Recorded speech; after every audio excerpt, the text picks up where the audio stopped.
Ugh. Happy Saturday, everyone. Happy Saturday. Oh man. I got my Arizona Arnold Palmer and a bowl of the snack that smiles back, goldfish.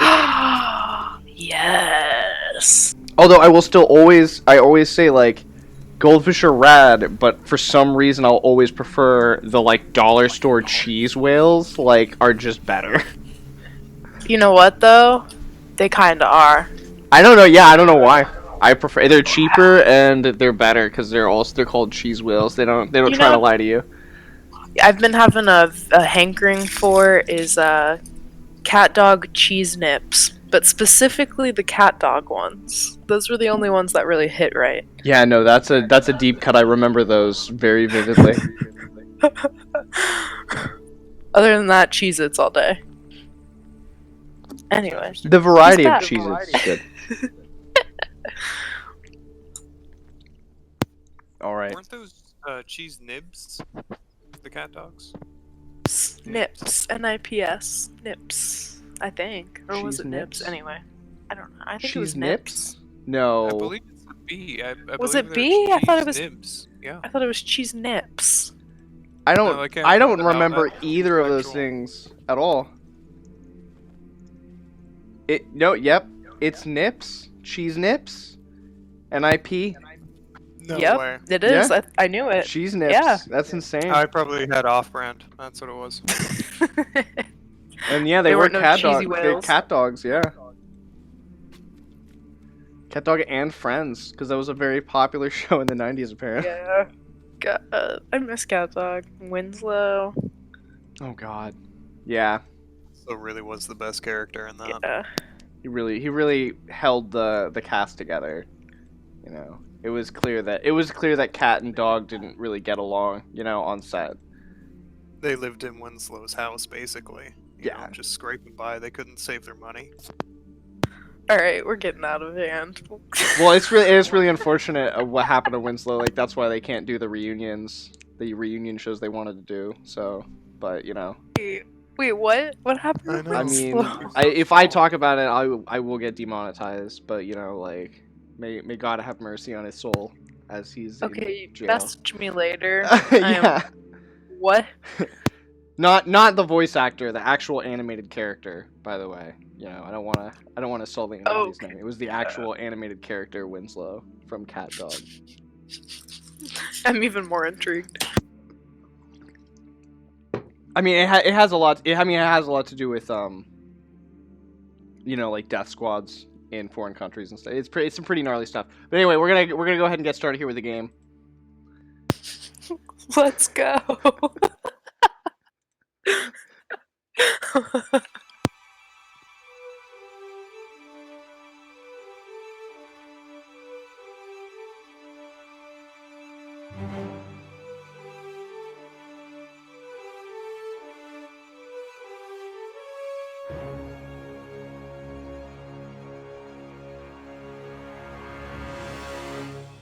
All right, I am here with Tabao, who's playing Bouchicha the Gladiator, and Wallaby, who's playing Osolva the Thief.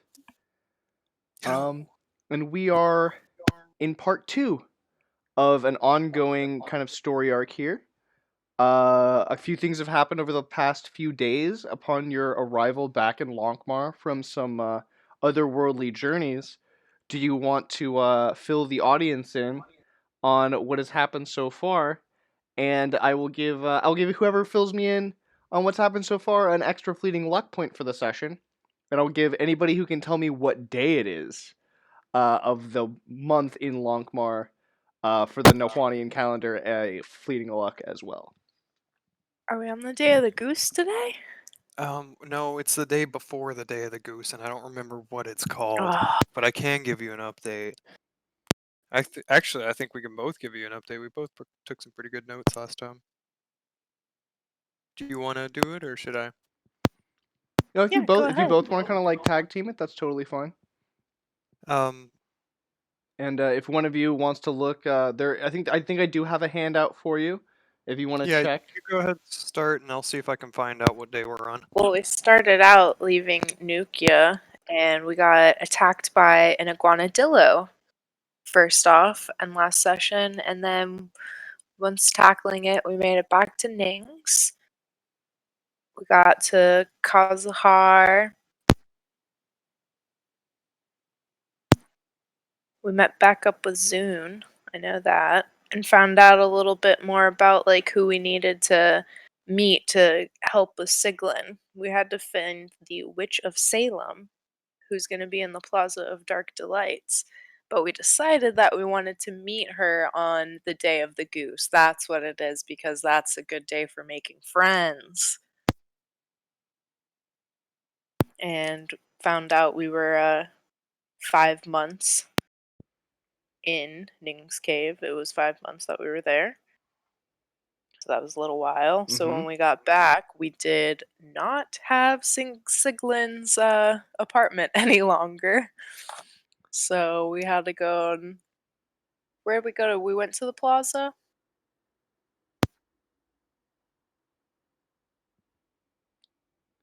If I remember, yes, you did. You did go to the plaza, but the you can tell the fortune tellers were kind of uneasy. I don't remember exactly why the fortune tellers in the Plaza of Dark Delights were uneasy on that night, particularly. But yeah, I remember that was kind of like there was an air of caution about everyone. Oh yeah, before we got back to the city, Desmond was able to mind control the group of brigands to That's right. collect gold for us. So before we return in the next week and a half, before the spell turns off. I have the quote. That's the best man I've ever met. Oh, yeah. Oh my god, that's right. Write it down. He was like, "Who was that guy?" It's like, "That's the best man I ever met." Oh my god, it was beautiful. That was absolutely amazing. Yes. So we've got to go back in a week and a half to collect on that. The Silver Eel Inn is where we were staying. Yeah, that's right. That's where we were staying. You were staying at the Yeah. Silver Eel, a notable location for ne'er-do-wells and blackguards in Lankhmar. Yeah, and the knives. Yeah, we were told that there was a dude looking around for us, a shifty-eyed guy. They got gangs. All the gangs. Yeah, part of the knives. He was trying to track us down to see if we could speak with King Corval. So we agreed to do that. We went down, we visited with the king and his big belly, and things were great. Things were nice. We agreed to pact with the knives, or at least not necessarily pact with them, but to do this mission for them, to try and clear out the what is it? The Pimp Gutters from Street Scutters, yeah. They have like a protection racket they're running in the neighborhood, yes. So we're going to be breaking that up and making some money somehow. They've got a few things going on, like a rat shrine that they make money off of, taking everything but the gold. They have Every third Dorvani. day. Every third day of the week at dusk, they go to the rat shrine. Good call. Yeah.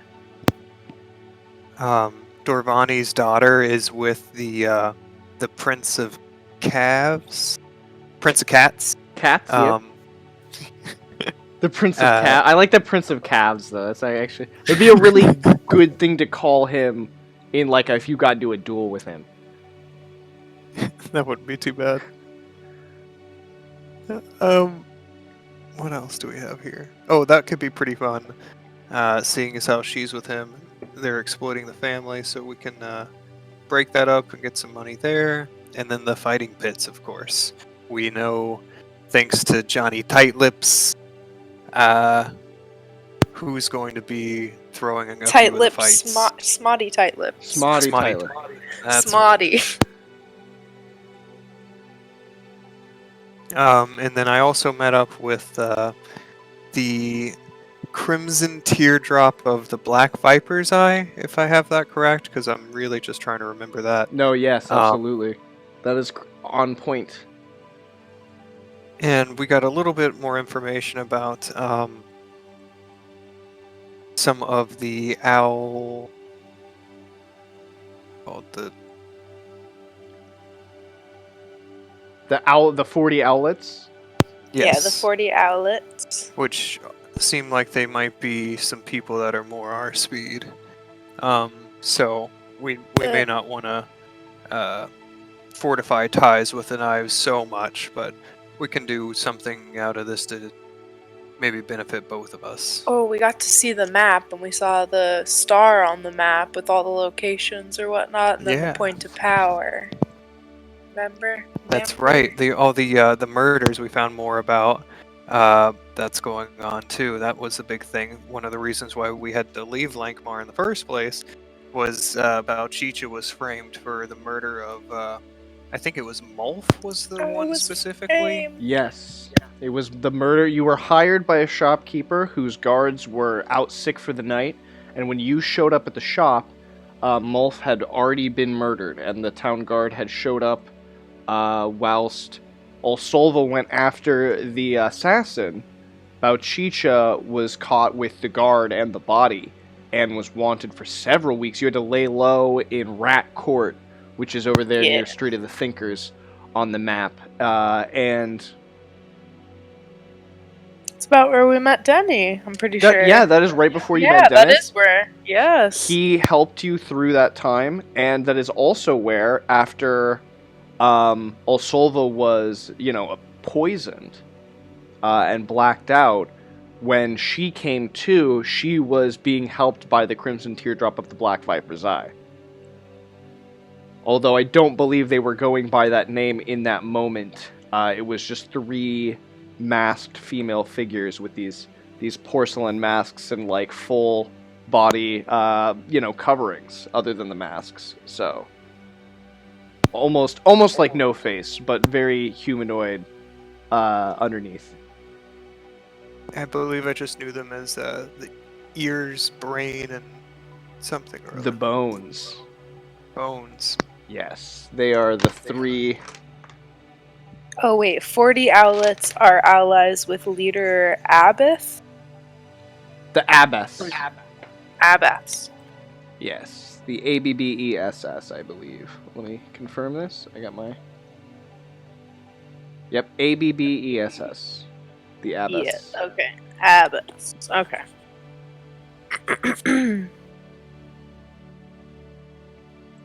All right, and where we exactly left off was, I believe...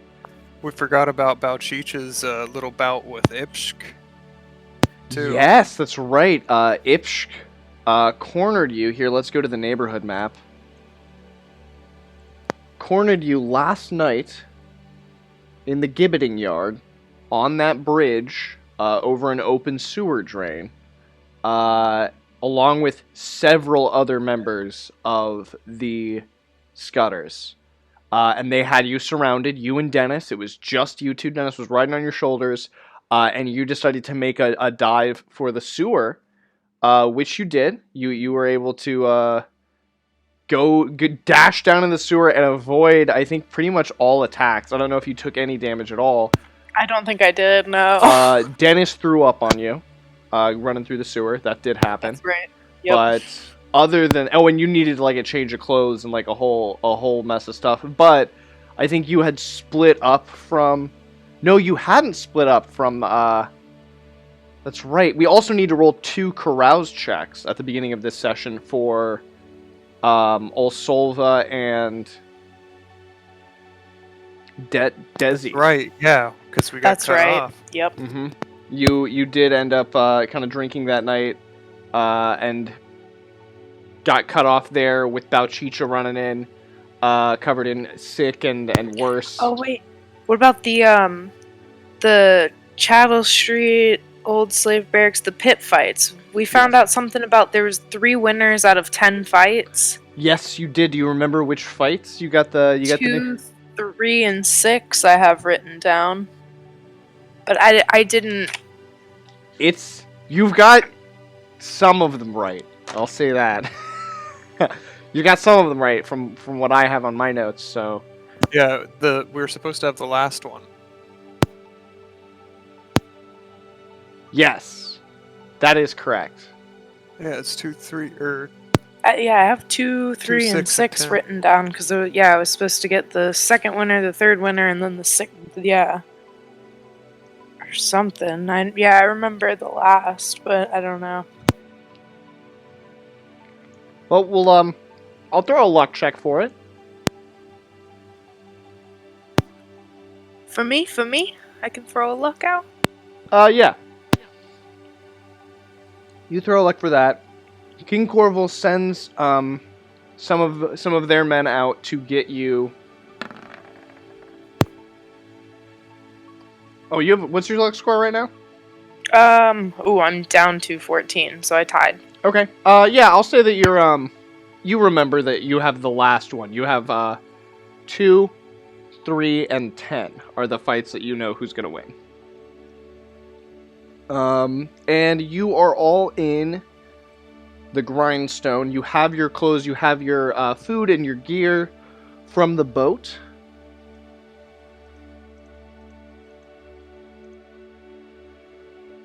You all are down here on the first floor in kind of like a common area where they are currently cooking up some like rats and other like breakfast food. That's where I believe exactly where we left off. And if Desi and Osolva want to let me know how much they drank last night on a scale of 1 to 11, we can roll that carousing check.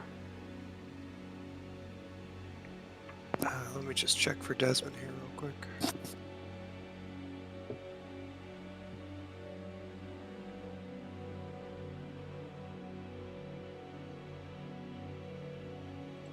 Okay. Let's give it a 10 for Desmond. Desi's turn. Yeah. And how about also shit? That's down 4.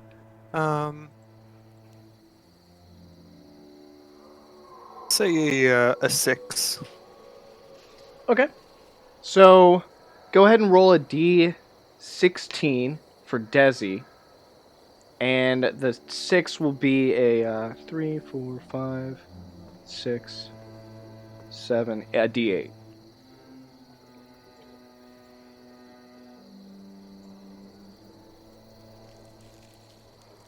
Oof, yes.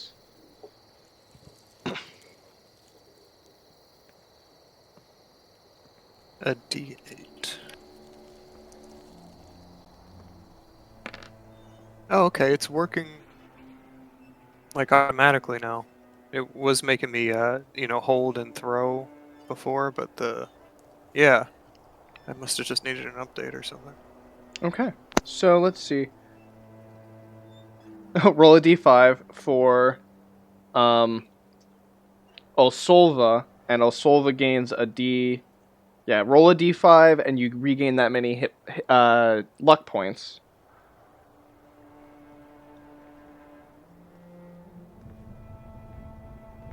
Oh, I got max.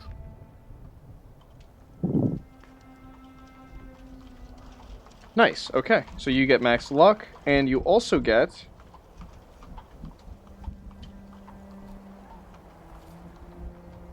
Oh, wow, alright. Let's see it. 15. So it's the same thing it's the same result that brought Desmond into this campaign. Although with that max result, you wake up and you have accrued a following of 15 beggar children from the neighborhood. Probably because they've heard that, like, Dennis is back and that you know Dennis.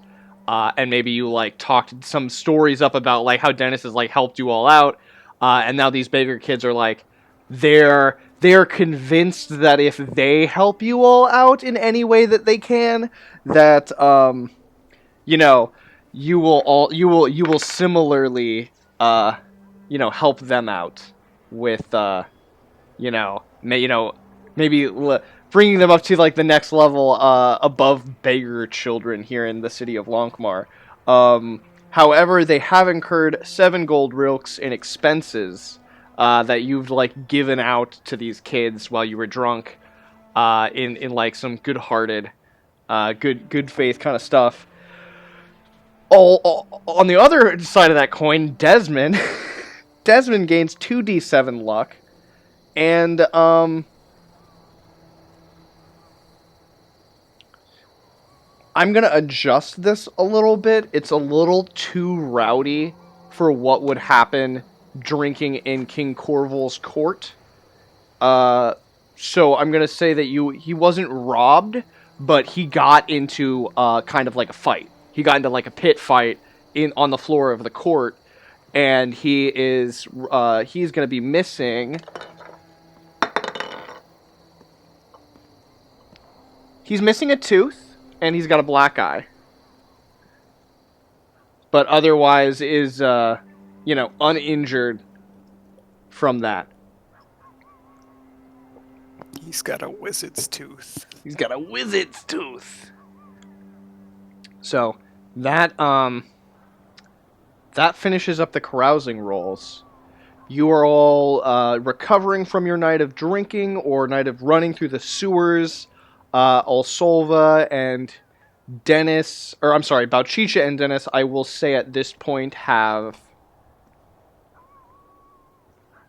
more or less like cleaned themselves up as best as they can here. I'm sure Corval's got like some kind of brazier of hot water for like some sort of bath, some kind of bathing that happens. So something you've probably been scrubbed down with some vinegar and what have you. You probably still aren't gonna smell super super great, but outside of like just straight going for a swim in the river Halal, that's like your next best thing, or a bathhouse, which there are plenty of, and they're not of the nature that you might associate bathhouses with. In the ancient world, bathhouses were really common, of just like people go there to bathe. Yeah, I need to find one of those ASAP. So there's not one in this neighborhood, but I would say that there's probably going to be one. Let's go to the map. Let's go to the map of Lankhmar. Because you will have the pit fights don't start till sun goes down, so you definitely have some time. Oh yeah, there's almost definitely a bathhouse on Festival Street. If not, there's probably multiple. You probably get your like choice. I'll say that like if you are willing to spend like 4 hours, you can get your choice. However much you want to pay, it'll be that extravagant, up to like a gold rilk. Like I can't imagine there being any bathhouse on Festival Street that's going to charge more than that. But like, yeah, if you're gonna a silver smurduck will get you like a pretty nice like hot bath. If you're paying in golds or iron ticks, you're gonna end up in a very like a common, like just a big hot tub that a bunch of people are all sitting in, and there's like suds, and it's kind of gross. But if you paid like a gold piece, it'd be like a private bath kind of thing, like very extravagant. Yeah, no, I've got a gold rilk to take my own bath, because that sounds absolutely no. Okay, all right, Thank you. There you are. So you can do that in the afternoon and still have some time left over to do something else. But I'll say that you're probably gonna bring Dennis along too, so he doesn't smell like puke and crap. I'm gonna do that. Yeah. Okay. I mean, Dennis doesn't really mind, I don't think, sharing the communal tub. Like he's okay with that. But me, I need my own little space. You're not gonna get him pampered. I'm sorry. Dennis has his own money though. I've gave him some money and stuff. Like he's alright. He can pay if he wants. You're right. Oh, that is true. I think I think Dennis will. He's probably not gonna go for the full gold, but he'll maybe go to the place for like a schmurduck. He'll walk in and get the whole hot towel treatment sort of thing. Yeah. I definitely feel that for him, for sure. So as you two leave, you notice that in the neighborhood, um, there's like a bunch of as you walk out of the grindstone onto into the gibbeting yard, into that like little court on Chattel Street, Squalor Row. There's a bunch of like kids who are all kind of like camped out outside of the grindstone. There's like 15 of them, and some of them know Dennis, and all of them get up and kind of like Dennis, Dennis, and they all start like chattering about him, and they do they. I'm gonna say they don't care that he Is smell he that king he of the smells. children? What? Is he like king of the children now? He is very well respected amongst, his own home neighborhood at this point, and stories of him helping you out of different jams and like just getting into like this, going on journeys and leaving Lankhmar and coming back, and like people thought he was dead, and then all the rumors about what happened in the ruined chapel and all the kids that died down there, but like Dennis lived. Like it's all added up Oh, on Dennis. oh boy, he's big doings around these parts. He's the only one of the group besides Desi who, unlike Dennis, at this point is completely unrecognizable to any of these children, and they all assume that Desi is dead. Oh, that's man.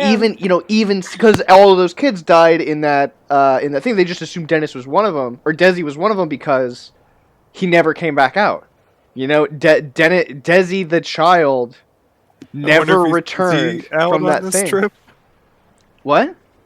Is he out on this trip? No. Okay. No, not you and Osolva and Desi are still in the grindstone as of currently. But yeah, so it does take you a little while longer to get there because you have to wade through all these kids, and Dennis is like dealing with fame at this point in a of sorts. But yeah, so speaking of Osolva and Desmond, what would you like to do for the day? How would you like to spend the afternoon before the pit fights? Oh, and also today's the day of the spider. And as you leave, and probably whilst you're eating some roasted rats, you can see through the holes in this building that it's very dark today. There are very dark clouds. Like it looks like it's gonna storm. Like I'm talking like these are not your fluffy white clouds. These are your big dark clouds that look like they should be rumbling. It's also a bit windy today. The wind has picked up a bit. It's a little cooler than normal, although it's cool because it's the end of the year. It is winter right now, but Lankhmar is they're not quite. It's not like a tropical place, but they're like in a swamp. They're in like a mangrove swamp, so it's not. It doesn't really get super cold. It's not going to snow here in Lankhmar, is what I'm saying. You're not going to get freezing snow or hail or anything like that, even in winter, but these clouds look ugly as fuck. They are dark, black almost, clouds that have completely, it's, horizon to horizon, it's all you can see. Just throwing it out there, just describing the world around you. Osolva and Desi, what would you two like to do with your afternoon? Well, I'm sure Desi's probably loving it. I guess we've got some time to go out. Let me see, maybe get some supplies, and let me think of what Desmond may want or need.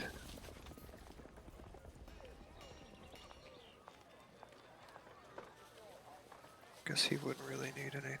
Yeah, we still have to wait a week and a half to go pick up from the brigands. What about what about those murders? Oh yeah, the pentagram of murders. I guess we should investigate those, but I also wanted to look into maybe some studded leather. I just wanted to look at the cost. Oof. Okay, number 9. No. Yeah, it starts getting a little expensive. Yeah, that's a lot of monies. Okay. So, Investigation it is. All right. And do you remember the exactly what you learned about these murders? Or would you? I can go. I can go back That over they it. come Or to form a circle of power. It's a mark of power. Molf, have, where is it? Everybody that was murdered. The people that were murdered, Yeah. I have them. Oh, okay. Glagmish, Grumla, Grumle, yeah, Qualt, correct. Barogus. Mm-hmm. Molf is the one that you were framed for, and then Sayla was a seamstress from the frozen norths who was killed on the corner of Craft and Cheap Street. Gotcha.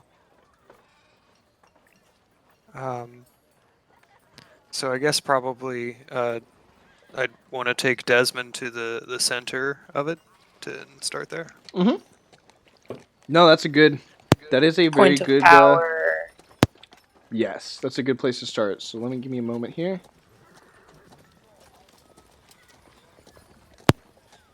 I'm doing better with my notes. No, absolutely. So you two head out, and it was Osolva that like these kids were all basically the followers of now. So as you exit the grindstone, all of these kids are like, Osolva, Osolva, like what do you do? I guess probably just keep going about my business grumpily for the moment. Okay. Um And but definitely shoo them before we get too close. Tell them that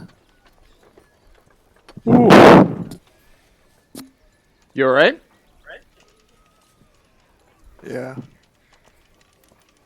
Yeah, that'll probably be the best thing to do. I'll have them meet me, guard my ship for me. Make sure that nobody takes anything off of it. Okay. Alright. Well, so they've already removed all of your gear from the ship and brought it back to the grindstone. But you could send them to the ship as like, I want you all to guard my ship. Yeah, no, it's just to get them away from me. Okay. No, 100%. Yeah. So you go over to the North Docks, you send them over there, and then you make your way to this place of power. And it is you're in a rundown neighborhood, and you're both looking for something that might be unusual. Go ahead and roll intelligence checks for me.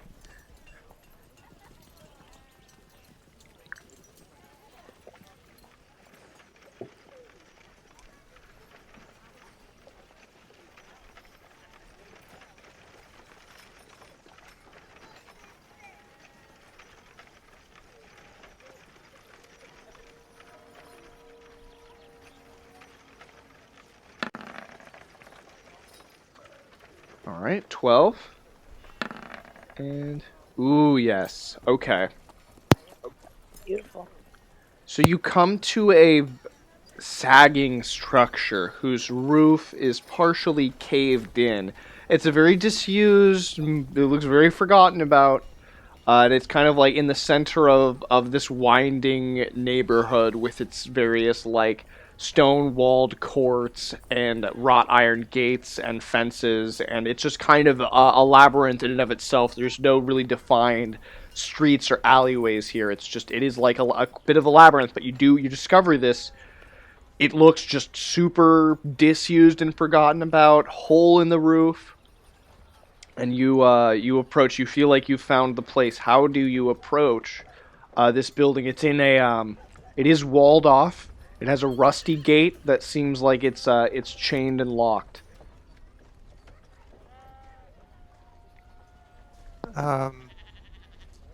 It's walled off. I guess we'll It's got like a walk the length of the wall and see if there's a break or something in it. it's a 10-foot high stone wall with kind of like wrought iron spikes set in the top of it to dissuade people from entering. The wall So there is was a rusty gate. yes, there is a rusty gate. I will say there's no real breaks in the wall. There's a few like bricks that are missing from like the lower section of walls where it looks like maybe Gotcha. some It's not decrepit or anything like that, though. yeah, it's cats and rats and other small dogs can get underneath the fence, but it looks like nothing else really. Maybe snakes. Um. hmm. But yeah, the gate does look very rusty. What time of day is it? Mid afternoon. And is there anybody around this section here, or is it more? It's you're in a well. Give me a. Do you want to roll to see if there's anybody scooping about? Give me a luck check. Yeah. Yeah, That's a no. 3. You notice one of the little kids from behind a corner, like watching you from like a good distance away. But that's the only person you see back here. Okay. Then I'll just say, keep quiet, keep watch, and attempt to pick the lock. Okay. All right. Give me a lockpick check.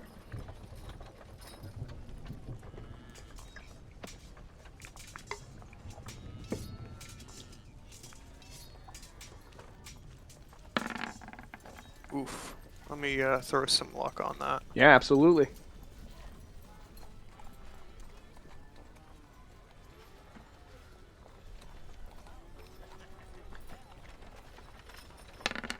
Okay. So 17. Nice. Yes, 17 gets it. You as you're picking the lock, you notice that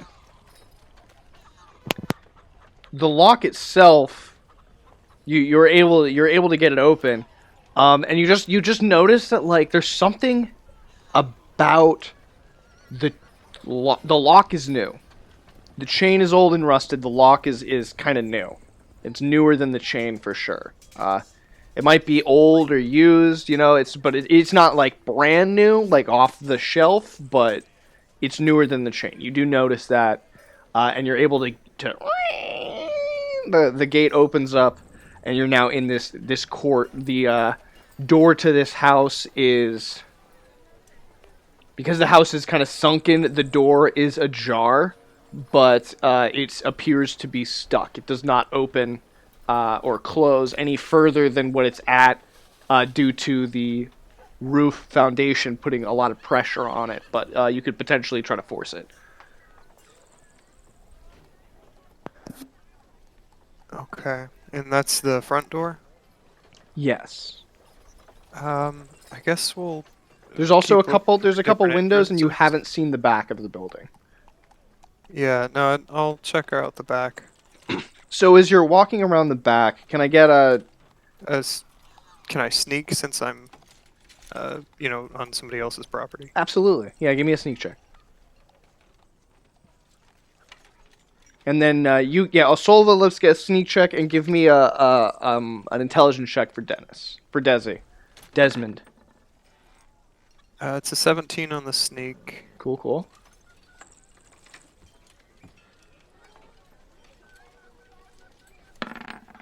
And a 22 on the end. Okay. So, Desi, as you enter into the courtyard, kind of like posts up, leaned up against the wall so that nobody can see them. And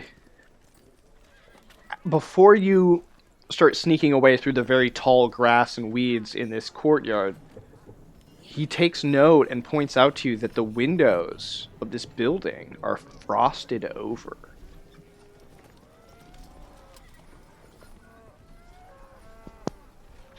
Interesting.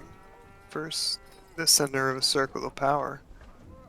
Probably some magic afoot here, Desmond.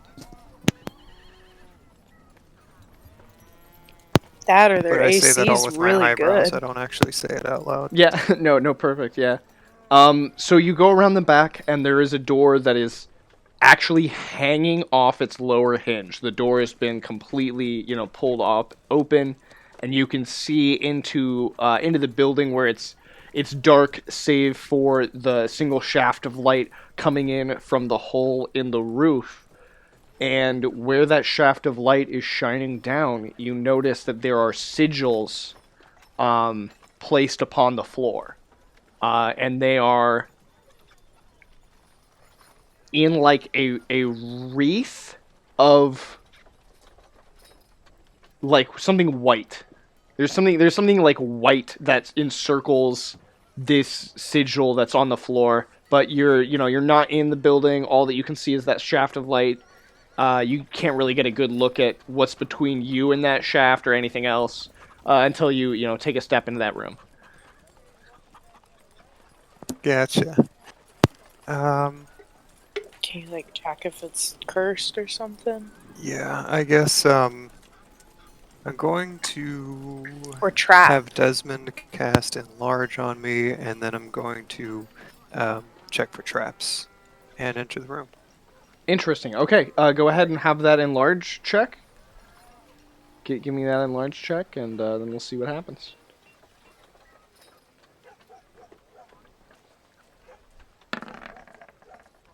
That's a 19, and I think I'll spit one on that to take it up.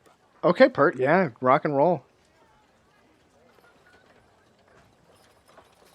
You still have the 3. You have the 3 fleeting because you answered. You filled everybody in on what happened last week. So if you want to throw that on there and tell me what the Yeah. result is. That's a 20, and then let me open the book here. I've got it saved. Where's my copy of the rules book? Why don't I have that out? Oh. What am I doing over here? Doubles in size and Way to plus 4 DM. and Jeez. plus 10 temporary HP. Doubles in size. Okay. So, Osolva probably, how much? I know it's inappropriate to 4, ask 11. even a fictional character, but about how much does Osolva weigh? Well, she's 4'11", and she's pretty sneaky. She's so I'm gonna say 4'11"? Yeah. 85 pounds. Yeah, I was gonna say about 90 pounds. Yeah, I'm like Okay. 80 pounds. You're lucky. you're lucky. So yeah. So how double that is like tall, just like a regular tall person, but very like, you're gonna be about 200 pounds at that point, hovering a little under, not above 200 pounds, which is interesting. Well, Only be in my 180 mind. if I doubled in weight. Like 180. Yeah, exactly that rules is written. So, as you enter into this this building, go ahead and roll me. Are you gonna do a sneak check? What were you gonna do? Or search for traps? Check for traps. Trap, perfect. Yeah. Let me get this plus 4 before I forget. Okay. And plus 7. Okay.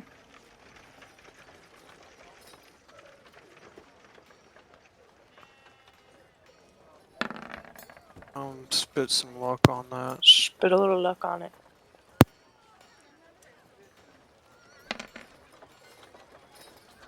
13. 13. All right. So as you take a few steps in here, and as you step, you feel something crunch beneath your feet, and you look, and there's a layer of like frost, and like that has like this wood that has like seeped all this moisture over the years is frozen and it's slick. However, due to this, the wood is also very brittle, and this doesn't exactly like strengthen these rotting boards. So you do feel some crack beneath your added weight, although you do not break through the floor at all during this. Just barely by like 20 pounds. So Wow. you creep forward and you get to this like sigil of power. You notice there are these like runes drawn in blood on the floor, and some kind of ritual has been cast here. The snow and frost that's like forming in here, because everything in this room is either coated in a thin layer of frost or right out frozen. There's like a bucket with some liquid in the corner that's just completely frozen solid. There is some teacups sitting on a table that have some kind of liquid in them from over the years, also frozen. There is just like everything is frozen in place by ice and frost, or physically frozen if it's made out of liquid. And that amount of cold kind of is just staying here in this room. You feel very chilly in this room, and even from that hole in the ceiling, you can see that there's like where it's usually just like moisture dripping down. That moisture is like freezing into these little like ice pellets as it lands and kind of like clusters up on the floor underneath the hole in the ceiling, forming this kind of like halo of ice teardrops, frozen little water droplets that have formed and maintained being frozen this entire time.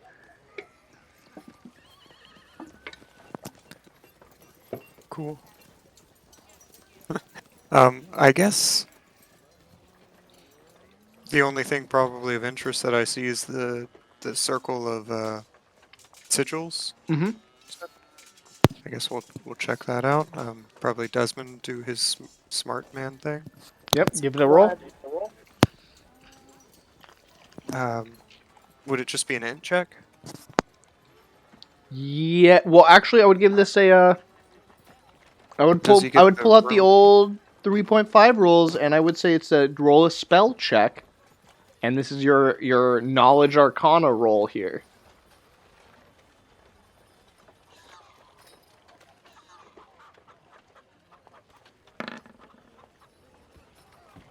That's 8. Oh, 18 plus spell level, so 20. All right. Yeah.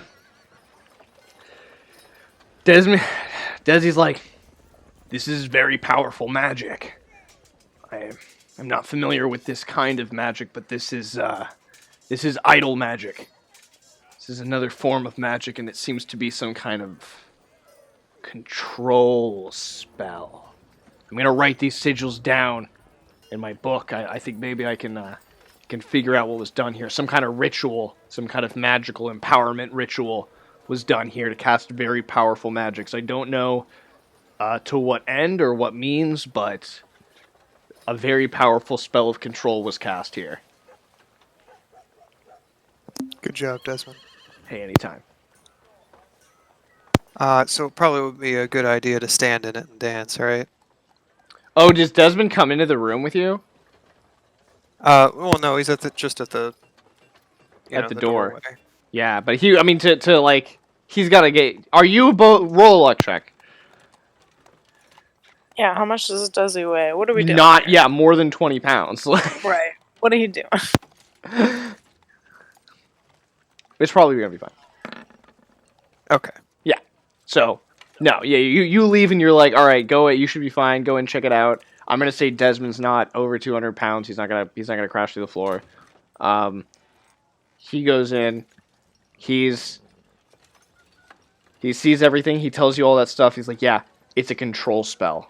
Like a spell of control was cast here, and it looks like this was kind of like a mercurial effect of the spell being cast here, was this frozen everything. And I don't know. Yeah, I'm gonna have to do some more research with my notes. He has all the sigils written down now. Well, that's a good job, Desmond. Maybe you can add this to your repertoire. Yeah, should we do anything about the sigils, or should we leave them alone for Yeah, now? like if you wash them away, will it control? But who's it controlling? I'm not sure. Yeah, I think we should leave it alone until you figure it out. It seems like whatever magic has been cast has already been cast. And with So that that, wouldn't even do anything. yeah. So with that, I'll bring you all back to Gibbet's Giblet, back to the neighborhood, and you all can meet back up at the grindstone.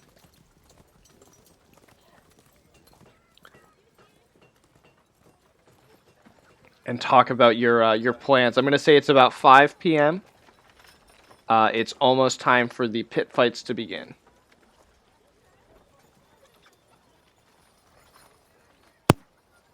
Are all the fights in the same night? Mm-hmm. All 10 fights one night. They have the fights every 7 days.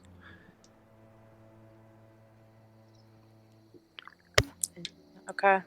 All right. Um, well, Bouchicha and Osolva and Desmond will fill Bouchicha in on there being a control spell uh, at the center of the murders of the Mark of Power. So Interesting. Okay. yeah, everything's frozen over. It's really crazy. Okay. What else? I got a bath.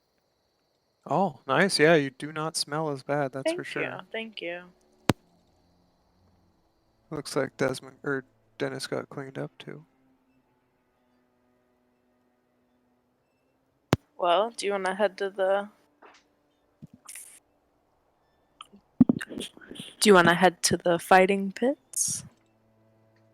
Yeah, I guess I'm ready if you are. Did you need any supplies or anything? Are you ready? Let's go down there and check it out. Yeah, I mean, I'm not fighting. I don't need anything. Yeah.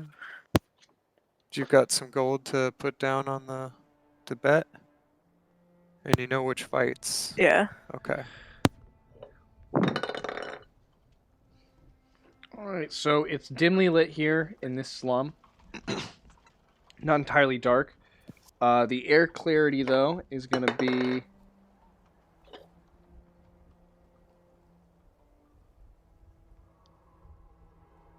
Yeah, the air is filled with a thick fog this evening that is really making it hard to see. It'll give you a bonus to stealth checks, -1 to range attacks, but you can smell some horse dung, burned fat, moldy grain, some rancid oil as you head out over across the street to the disused slave barracks, which are old enough at this point that they're completely crumbled and filled in with sand.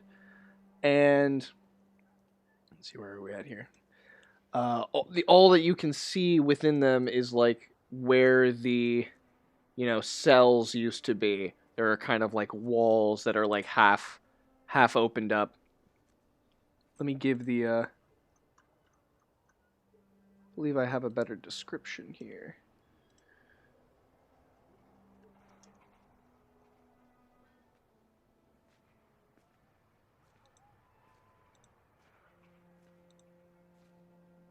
There we go.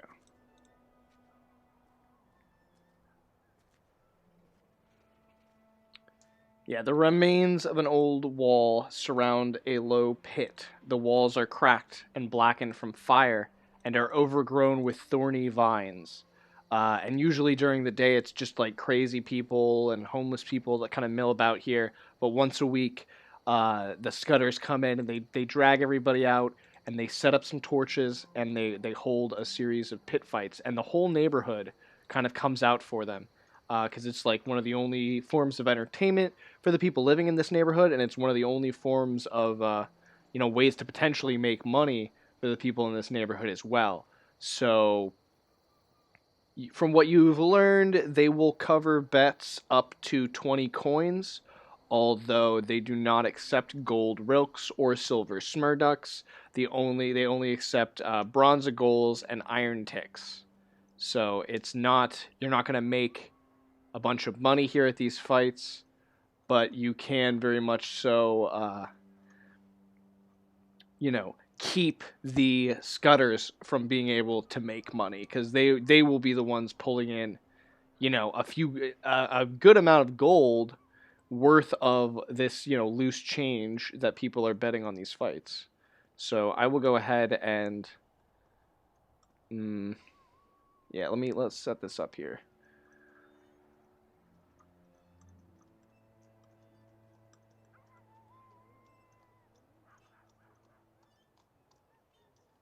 We've got Tibulk, the Prince of Yeah. Cats, and 8 Is it Tuss. possible we could try and bribe the The other other fighter. fighters in 2, 3, and 10 to throw the fight before the other guy throws the fight? Just to throw a gear and throw a wrench and everything? Maybe. Let me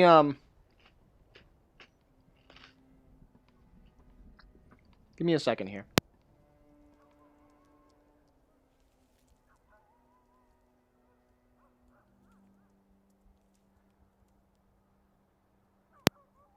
Yeah, I'm going to place some tokens here. Hopefully this is going to be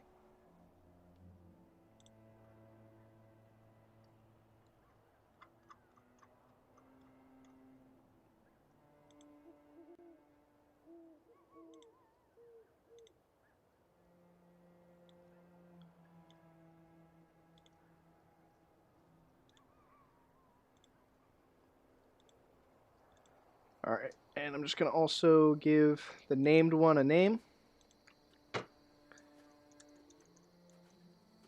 It's the Prince of Cats save.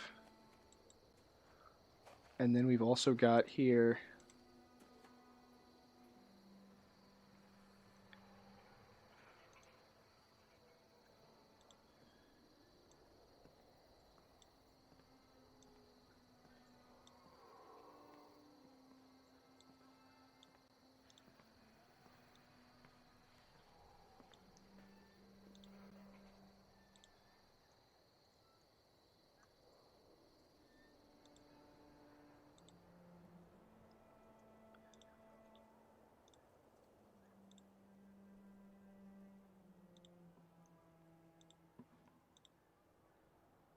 One, 2, 3, 4, 5, 6, 7, 8.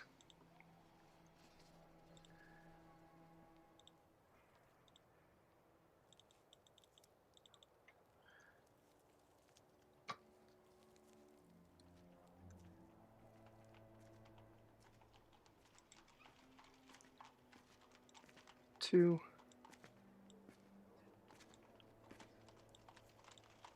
3, 4, 5, 6, 7, 8. So, all in all, you see 17 Scutters. And then they've got the competitors who I will put in orange here who are in chains. It doesn't seem like they are competing here willingly. As well as a few, other than these 4 human fighters, they also have some, like, rabid dogs. Maybe not rabid, but, like, wild, feral dogs that they've also have in chains that they're going to set these men against. And the gamblers as well. Let's find out how many gamblers we've got in here.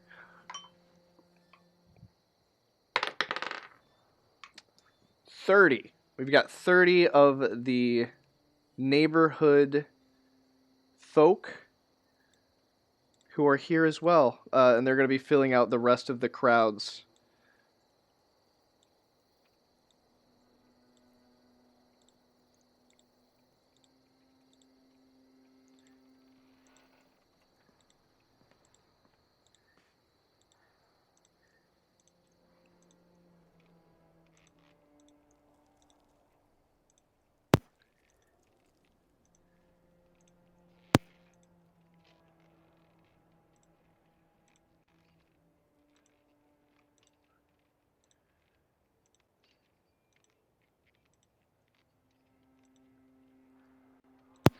Do all these people have masks on? No, they do not. Only, I would say nobody here is wearing a mask. Everyone is completely visible to you. Although none of them match the consonants of the gentleman who tried to run you down last night.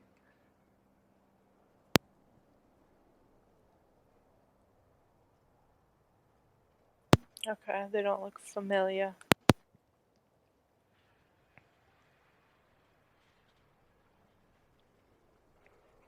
So this is the scene that you all come to that evening. I'm gonna say,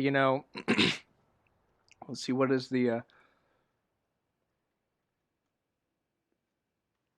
wagers are made in ticks and a goals, not rilks or smurducks. The Scutters can cover most bets up to 20 coins. There are as many as a dozen fights in a night, all arranged by the Scutters. Occasionally, there are exotic slaves or rare beasts who are brought to the matches, but most fights are fought by the Scutters' fiercest toughs against hapless debtors hoping to earn a few goals by taking a dive.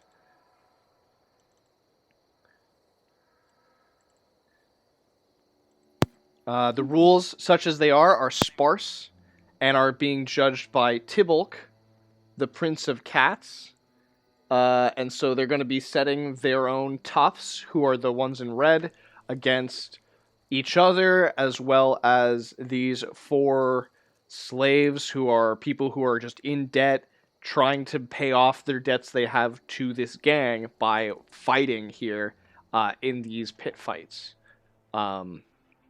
So this is the scene. You can go ahead and throw your characters down into the mix wherever you would like them to be. Feel free to use your imagination as to how you would like to approach this scenario.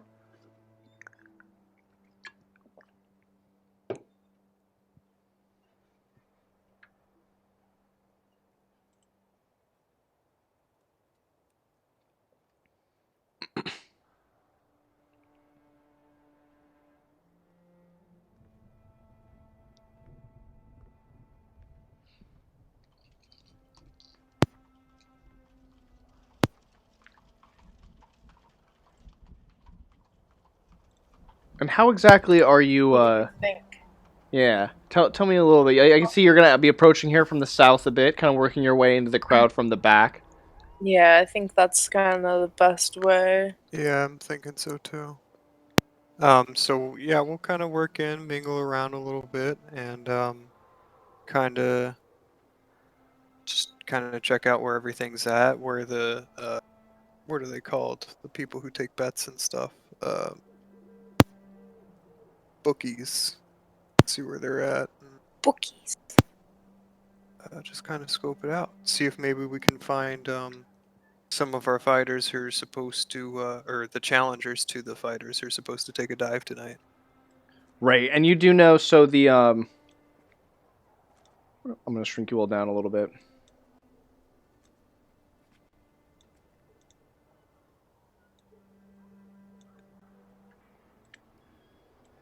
Work your way through the crowd, and you realize that these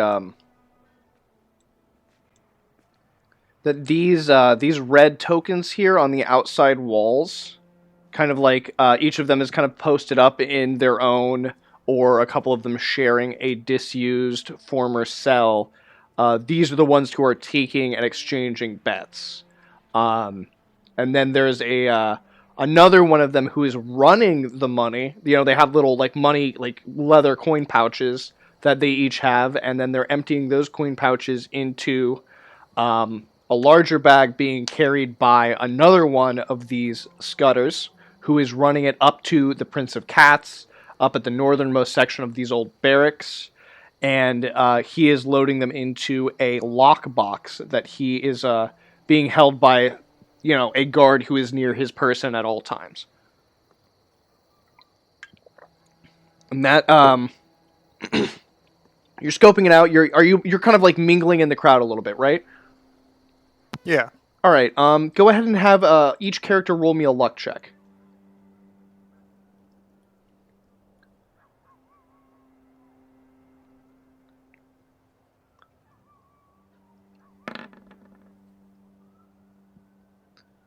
Desmond. Tied again. Okay. Tied again. Not Osolva, but Desmond makes it. Dennis, I'm pretty sure, rolled over.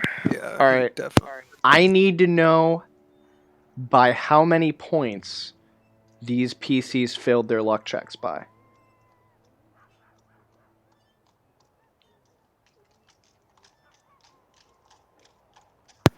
Dennis 7. 5 on Osolva.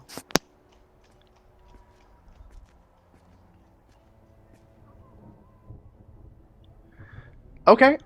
So.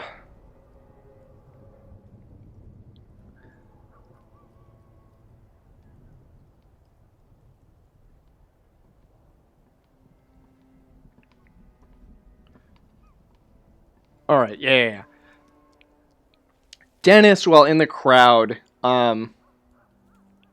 somebody like walks up to him and is like, "Hey kid, you want to buy a bauble?" And he like pulls out this like shiny, like it's like an orb with cool colors inside. It's like this thick non mixing liquids that kind of like swirl around in this bauble, and Dennis is like, "Ooh." And it's like, and the guy's like, "Sorry, kid, too expensive for the likes of you," and then walks away.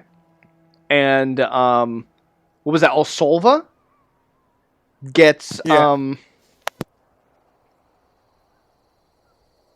how much money do you have on your person right now?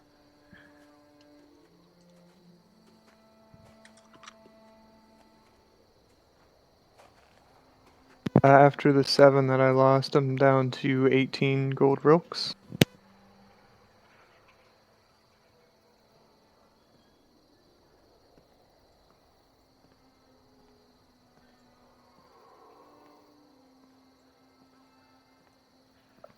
All right. So you all kind of like figure out what's going on after I'll say about like 10 minutes of like watching people bet, being in the crowd here.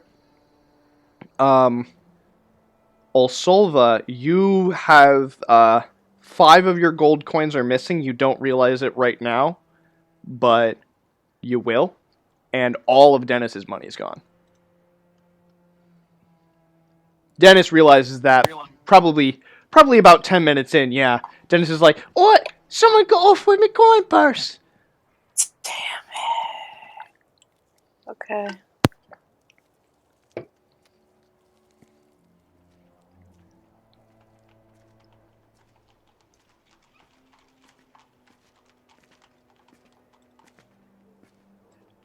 And then they announced that the first fight will now begin.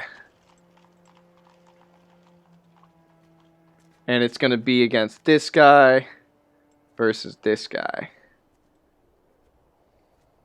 Clear him out a little bit. And you know that the orange guy is going to take a fall here for this fight. And everybody kind of like, I'm going to say that, these silver tokens, all the villagers are going to kind of like pile in as close as they can, as best as they can. So they become a much more dense crowd during this during the fighting sequence, and much more of a loose, dispersed crowd during the betting sequence in between fights. And you can do as you want with that. But I'm going to say that the first fight begins. None of you said you were placing a bet or anything on the first fight, but I'll let you all decide on how you're going to act during it.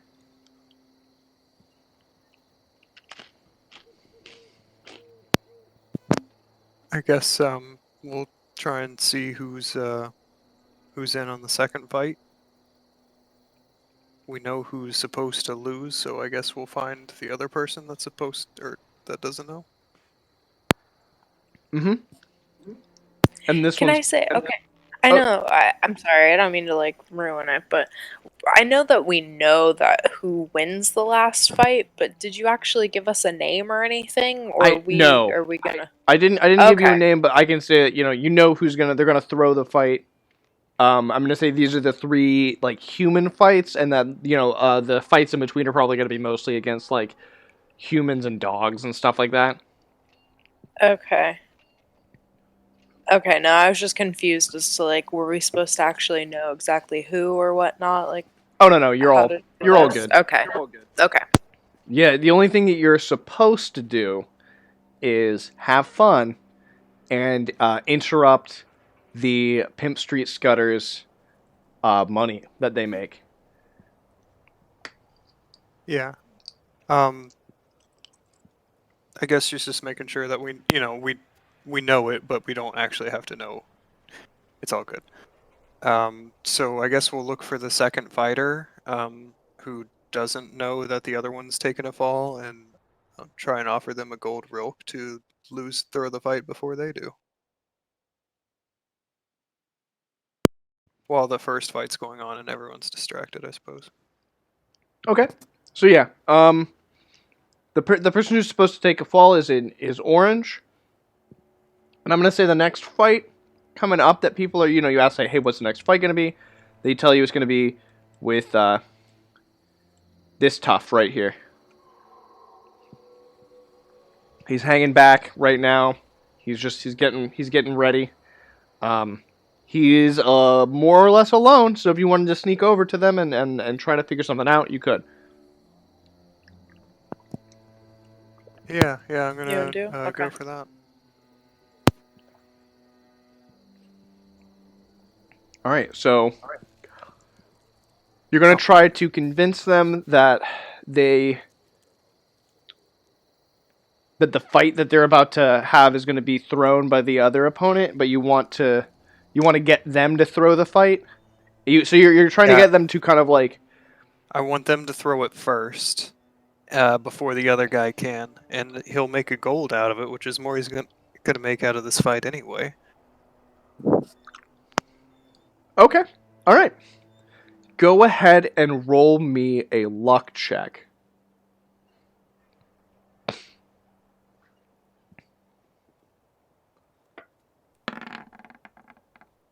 Yeah. All right. So you pass.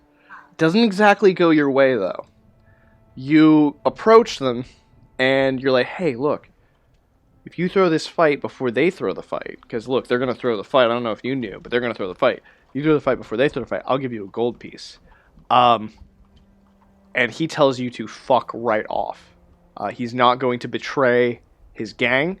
He gets a lot more than a gold piece out of being in this gang than, than you're going to be able to supply him with by like he's going to get killed for not, they're going to string him up in the sewers and murder him. It's Scudder. I thought it was the white one you were pinging.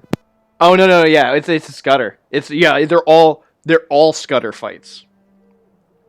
I gotcha. The only fights that aren't Scudder fights are fights that are against the Deaders and the Dogs. And if you want to try to bribe a dog to throw a fight, it's just like they kind of control the racket a little bit here. Sorry, I wasn't pinging the silver one. The silver ones are all locals. Only it's the Scudders own toughs versus these Deaders, and then these Deaders versus dogs and animals and stuff. Gotcha. So maybe a charmed person might be the better route to go. I need to review the spell first. Yeah, no worries. So as you're thinking about that, they go up and they're gonna fight. Let's say this guy takes a dive, but he'll come back in another fight later in the evening. And these two are gonna fight now.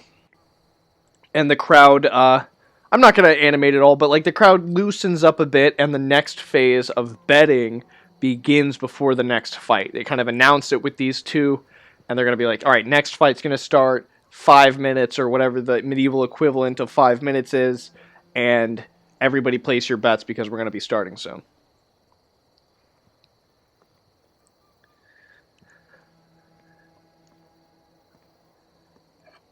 And what do you do?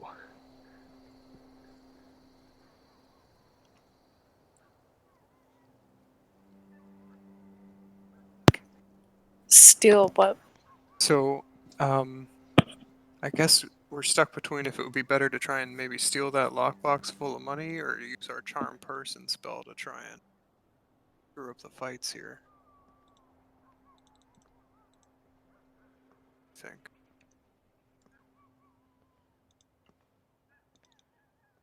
Yeah, I mean, I guess. Try the charm. Yeah, we'll see if Desmond can maybe persuade the fighter for the last fight then.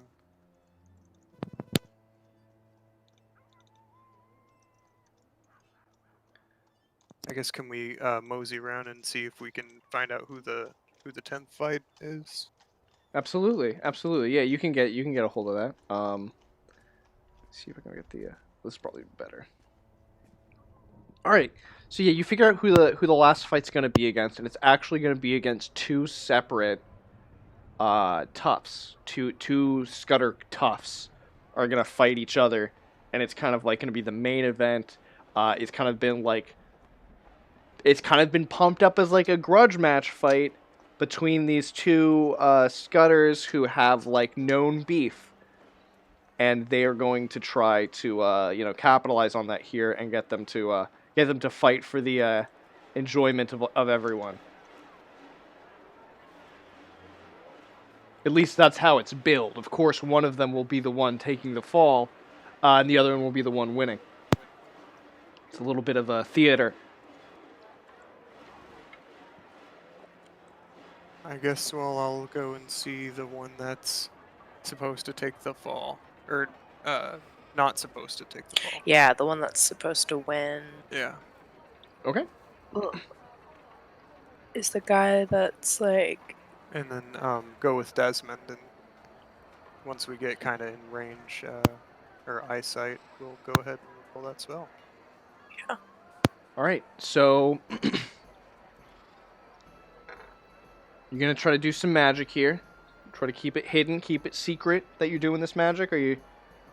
Yeah, we'll wait to, while the fight's going on. Okay.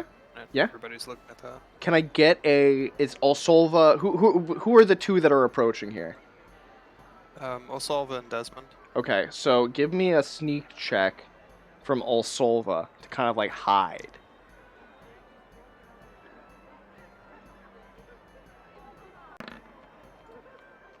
It's a 14. That's good. That's perfect for this crowd at night. Dim light, you get a +2 to it because of the heavy mist and fog smoke in the air around this area, especially with all these sputtering pitch torches. So you're able to hide in plain sight pretty much here. Go ahead and give me a.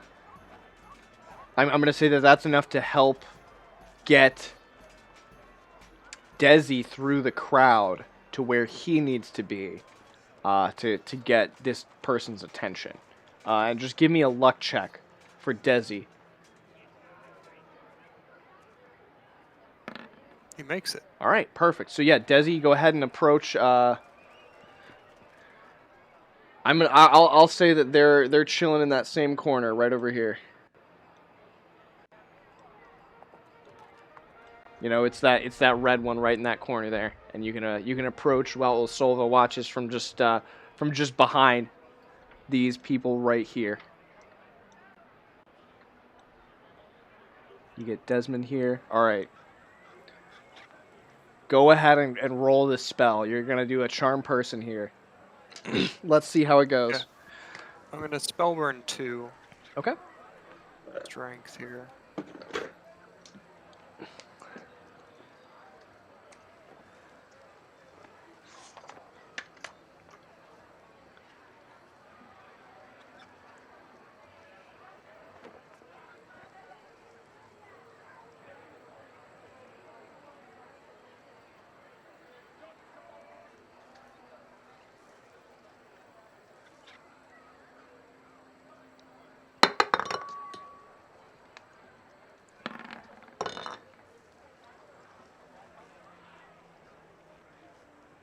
Is that 5? Yeah. 12. Well, yeah. So 12, 13, 14. After the spell burn, and Okay. he's gonna throw some luck on there too. Okay, 14. You need to get an 18 to get to the next one. Yeah. So we'll go ahead and burn 4. Okay. So you get to 18. Single target must make a will save or fall under the caster's complete control as if it were his friend. However, the target will not perform actions that are suicidal or which a devoted friend would not otherwise perform. The target is able to operate at full normal functionality while charmed. The target receives another save to break the charm according to their original intelligence as follows. In this case, I'm going to say it's going to be 2 weeks. While affected by the spell, the target is marked by a sign of the caster's control, and posture, facial expression subtly change to resemble the caster's.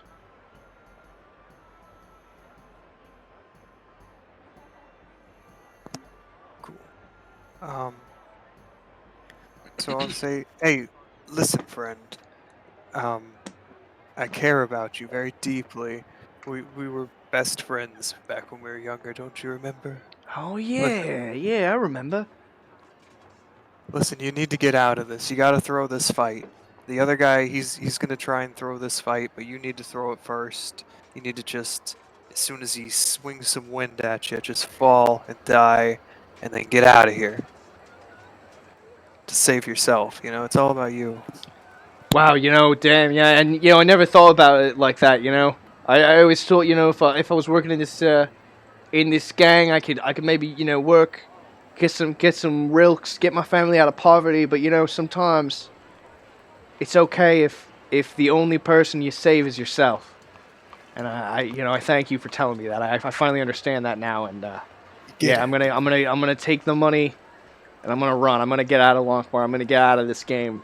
I'm gonna get out of this life forever. I'm gonna dip out. I'm going to Cornwall. I've heard good things. Good. No, you're really doing it. You really heard me, and it makes me happy. You should be happy for yourself. Awesome. Well, great. Good. Thank you.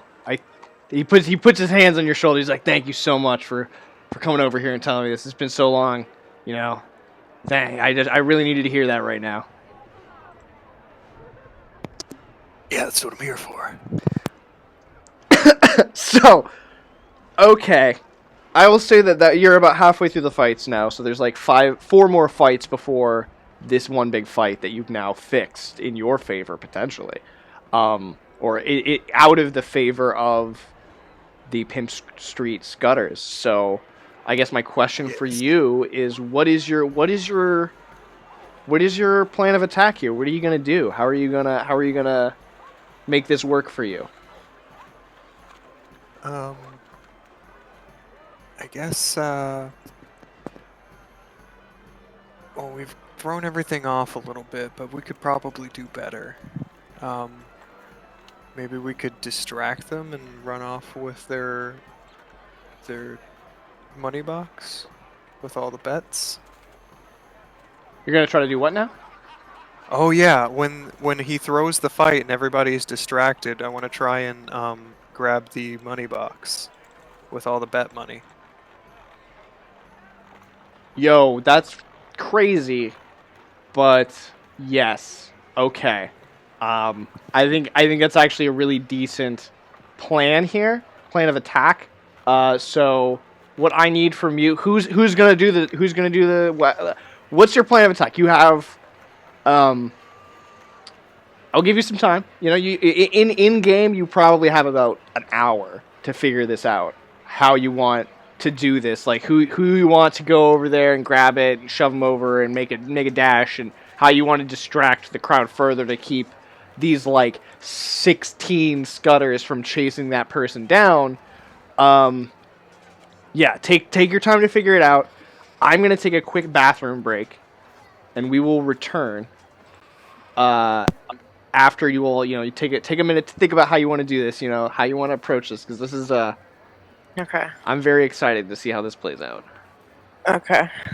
All right, and we'll be back.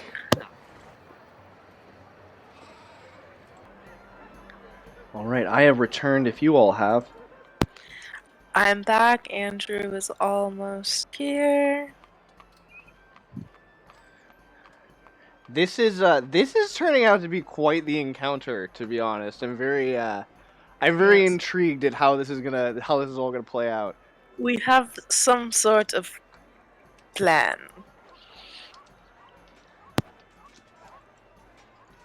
Some sort of plan. Yeah, we're thinking once the fight gets thrown and everybody loses money and it's against all their expectations, it'll get a lot of attention and people mad. And Bouchicha and Dennis and Desmond are going to be agitators in the crowd to try and rile them up. and to get them to shout for the Prince of Cats to come down and be like, cheater, cheater, Prince, come blah blah blah. And then as soon as there's no eyes on the money, I'll snag it and then try and make out what looks like a break in this wall here. Okay. Yeah. No. And Totally. just get out of Dodge. All right. So, with that, you all have your game plan. The 10th fight is called, and we'll swap them around here. This one comes out. This one goes back. Here's the. Oh, right. He's gonna fight another. Not the Prince of Cats, but he's gonna fight this guy over here.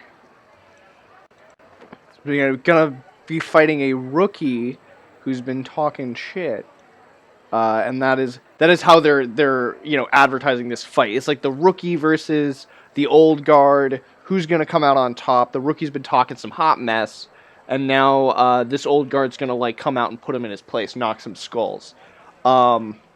It's up to you how you want to do it. Go ahead and start it up. The fight. The fight is about to begin. They're about to finish calling the bets. So get yourselves into positions.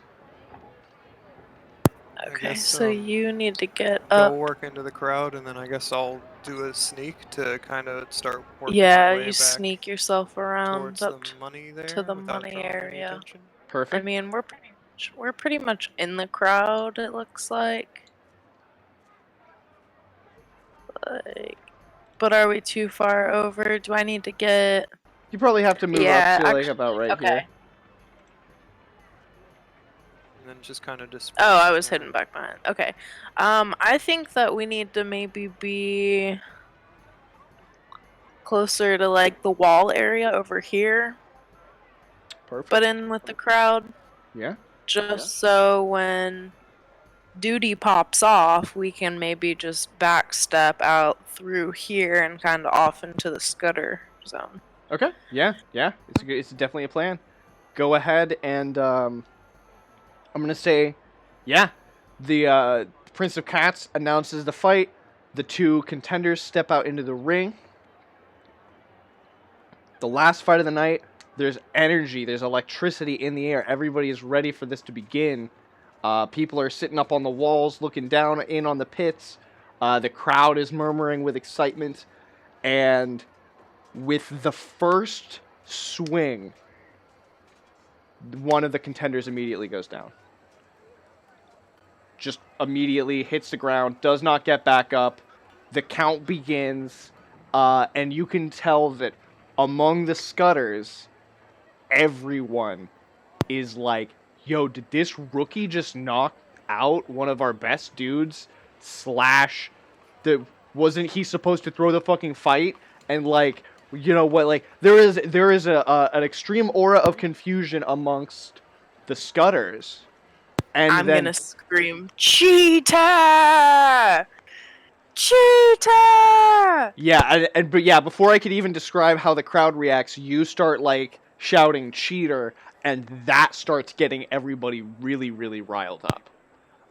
And you can tell that Osolva, the Prince of Cats, he's doing double takes at the lockbox and at the crowd. And the one person in your way right here, they are actually going to step forward towards the crowd. The person who's supposed to be guarding the lockbox steps towards the crowd to see what the hell's going on. Roll a luck check. The Prince of Cats, he's doing double takes. I'm still yelling cheater. I'm still just boo cheetah! You died! Yeah! All right. So the Prince of Cats, he steps forward. He looks, takes one last glance at the lockbox, steps forward, and he pushes this other dude aside to get a better look, and to like he puts his arms up to try to like start quelling the crowd. Like, everybody hold on. And this is your opportunity. Yeah, I'm gonna sneak and try and get out that back way there. All right, roll a yes sneak. Roll a sneak check. And while you're rolling, should I do, because I know that we discussed, should I be yelling, Prince of Cats, what's going on? Like to keep his attention? Yeah. You If know? you started shouting his name and got the crowd to like chant, Yeah. Tybalt, Prince of Cats, like what the fuck? Like Yeah, it's Yeah. then his attention's gonna be like even more fully grabbed. Yeah, like that's what I'm gonna start. Like, what is this, Tybalt? What is this? Was that a luck check? No, that was a sneak No. check. Fuck! He put his headset down. He's walking away. What are you doing? No. Oh my god. I think he's on the. Oh, he's on the floor now. He's doing. He looks like a sad baby. So I don't even. hold on though, hold on. I think it is possible. Let me take a look here. I might be crazy, but I think if you have a luck to burn, you can burn it to. If you have a luck to burn. You can burn it to I get feel out of a Yes, fumble. you. It's in the rule book under the combat section. I believe I'm gonna try to look it up right now. But I believe it is possible to get out of a fumble through burning luck. Or no, one actually. Fumbles I'm gonna automatically miss. keep with it. Lower- Tybalt, you Prince of Cats! What is this bullshit? Oh, I'm sorry. Warriors and dwarves, and only warriors and dwarves may burn 1 point of luck to cancel a roll on the fumble table. The natural Can I one burn a still point of results in a mine? miss. No, Okay. unfortunately, you can't burn luck for other people. Only halflings can do that in this game. So, what I'm gonna say happens is it's a fumble. It's a natural failure. I'm not gonna say that. I don't think it's fair to say like, oh, Osolva like trips over her shoelace and like lands face first in front of the thing. No, you get it. You 100%. It. What kind of a check would it even be to grab a box and walk to a door? You do that 100%. You're seen though by like probably a couple. Definitely this one sees you and gives chase. This one's gonna give chase as well. And this one, you're gonna have 3 of them are immediately see you grab that lockbox, and they are going after you out the door. So what you have the box, but you have 3 of these on your tail, and they're gonna be chasing you down, and your 3 companions are on the far side of the fighting pits in general. So I'm gonna leave it to you as to what you're gonna do here. Well, I'm going to continue running, I suppose. But in which direction? Oh, Yeah. I think I want to, like, Sewer. Head for the sewer. So- Head for the sewer. like ping this way, and then, Is there a get down sewer? around the back side of this wall. Is that what this is here? Yeah. And then it looks like this is a sewer grate down here. Yes. So you're just gonna try to do a full loop and then just try to dive down into the sewer from. Yeah. Well, I want to go behind this wall here to protect myself from any projectiles, Okay. and then that way. What if you went I can around- book it Can towards can we discuss this? Is this okay? Like, Yeah. I mean, so, no. I'm gonna say in this, in Okay. this case, probably not. However, give me just a moment, because Or this is is, that I one do up have to give here? them a chance to try to catch you. Unfortunately. Yeah. Okay. But Yeah. Is this Bouchicha. a, Oh, I'm sorry. Yeah. What was that? sorry. Is this a manhole or is this just a bullet? Oh no! Any of those symbols are symbols of entryways into the sewers. The question okay. is that is that Then a oh god, is that an open sewer or is it a closed sewer? And what's the symbol next to it? It's a knife. Yeah. It's an open entrance. Yeah. Okay. Then sorry, I thought it was a bullet. Then that's where I want to go.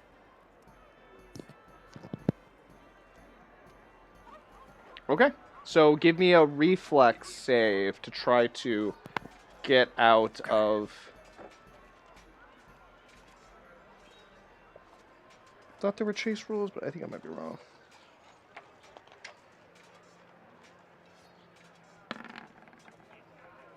13. Okay, 13. I'm going to give them a chance. They get +1s.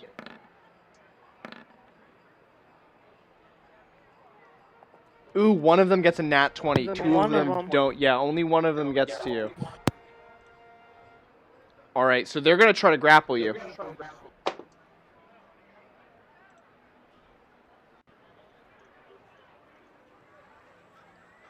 They are absolutely going to try to grapple you. So let me get their stats pulled up here.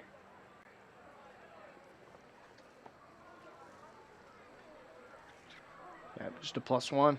Nothing too pretty. So they get a +1 to this, and you get to try to wriggle your way out of it.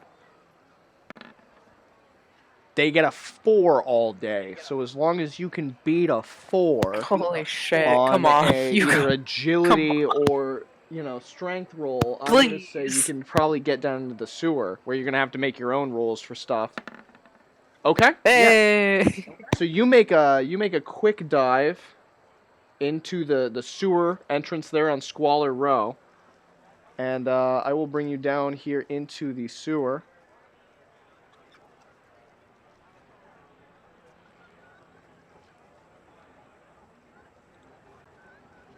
And I need you now to make a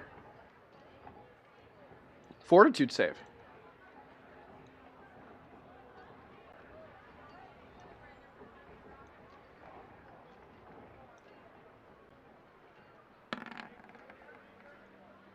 $16.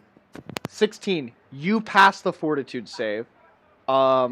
Give me a quick reflex for making your way along the slick edges here. I'm going to say that it's going to be, it's a quick run, but in this particular passage, it's a little rough.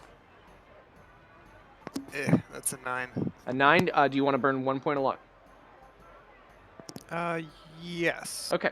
So I'm going to say that briefly one of your feet slips off the edge and kind of dips into the sewer water, but you're able to continue on after that. You kick off, some of the wetness off your shoe, and then you continue to the, I assume, the Scutters entrance? Well, it's a knife outside of there. I was thinking it was the knives entrance. Oh, no, yeah, I'm That's sorry. Yes, it is the knife. I've got them confused. The knives, yes. Okay. Oh, It is the Yeah, knives yeah. entrance. So yeah, you make your way across to a point where there is this like graded entryway where you can call up to the old man who is the torturer for King Corval, and he will let you in. Despite the smell. Actually, you don't even smell that bad because nobody threw up on you. But you've got with you the, chunk of gold. You've got the chest. You've got all of the money from this evening. Now we're gonna jump back to your other companions who are still in the pit fights, where things are gonna be getting riled. Bouchicha, go ahead and roll me a personality check to see how much what you've been yelling is affecting this crowd. Oh god. Okay.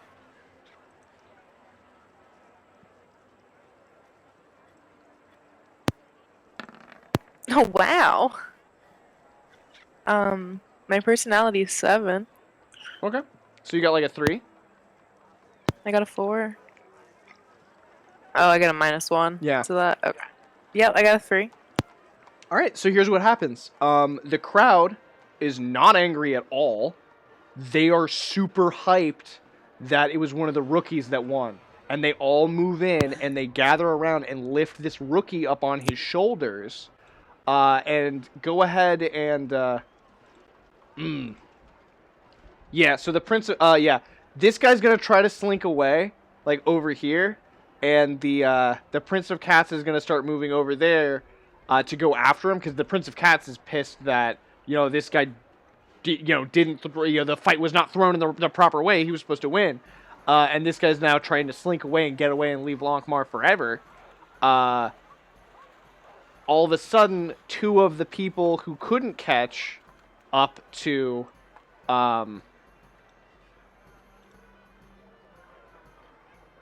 I'm sorry, I just totally spaced. Osolva are going to come back and tell the Prince of Cats about somebody getting away with all the money.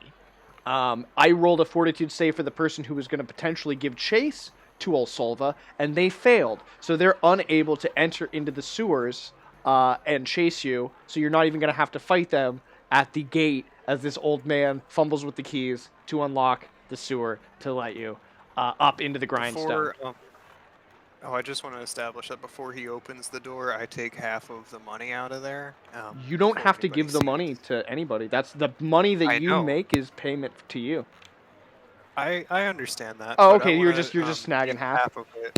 Okay. Yeah. Yeah. Yeah. Before anybody sees that, though. Yep. We haven't rolled. I have not rolled the amounts yet, so we'll cross that bridge when we come to it. Whatever it is, it's Mhm. just part of my plan. Oh, excellent. All right. So, Bouchicha, Desi, Dennis, what do you three do? You're in this crowd that's now celebrating. The Prince of Cats is calling all of the Scutters together as much as they can. And what do you three do? Hey, Dizzy, I think Osolva got out. Should we just get out of here while everyone's... bail. Okay, let's just break out of this. Is this like a Slowly. tear in the wall right here, it looks like? Yep. Okay, yeah, can we just, like, hop skadoot right on out? Yeah, and just go. Are you just gonna head back to the grindstone? Yes. All right. Right there.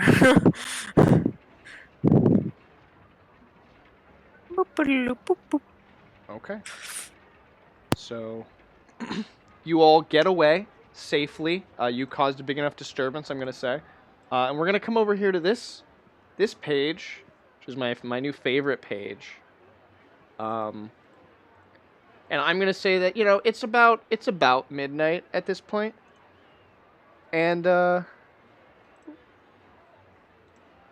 gonna cross off a day, and we're gonna adjust the temperature of the neighborhood. It's the day of the goose.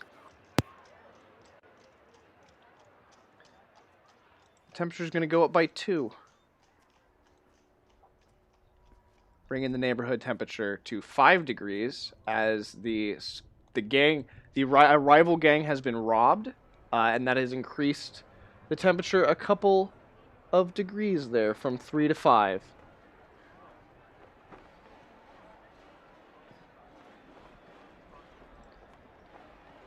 And let me see if I can lower it for anything. And no, a night has not passed without incident. So that has happened. It's now midnight, so you are all back at the grindstone. And I will, I will say you're probably in that common room. Maybe you go back to King Corval's court of excess, but whatever you do is up to you. I'm going to figure out how much wealth you were able to pull out of this job you've just done, and also, congratulations, you did a really good job breaking up that gambling ring. Thank you. Yeah, that worked out pretty well. Yeah, good job. Oh, perfect. So yeah, you're gonna open the lockbox while you're down in the sewer, correct? Yeah. Yeah. Go ahead and roll. It's locked. Unsurprisingly, the lockbox is locked. How would you like to proceed? I'll attempt to pick the lock. Okay, go ahead and roll me a lock pick check. Lockpick check. I'll throw some luck on that. Okay. So I'll just do the 1 for now. Oh, nice. So 17. 17. All right.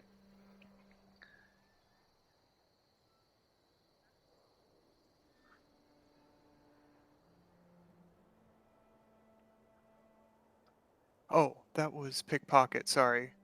Pick lock is +7, so that's 4 more. So 21. 21. Okay. Yeah, I was looking at pick lock, sorry. Or No pickpocket. problem. Go ahead and make a reflex save.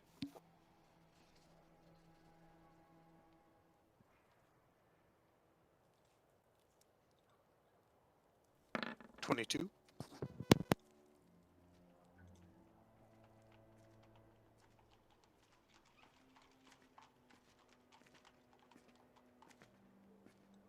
Okay. So you fail to get the box open. on your first attempt, and out from the lock stabs a blade that you manage to pull your hand back from just in time. A 21 didn't open the box? A 21 did not open the box. Okay. Then I suppose I will attempt to open it again, but in a way that I don't get stabbied. If I miss, is that You possible? get stabbied if you fail to open okay. to pick. Yeah, so if you fail at the lockpick, you'll get stabbied unless you want to try to use some other skill that you have to circumvent that trap. Can I suppose I could disable trap? That is an Yeah, idea. disable trap. That is an Right. idea. Yeah, I suppose that'd probably be the best way Wow. to proceed. Yeah, go ahead. Roll disable trap check and let's see how you do. Okay, that's a good idea.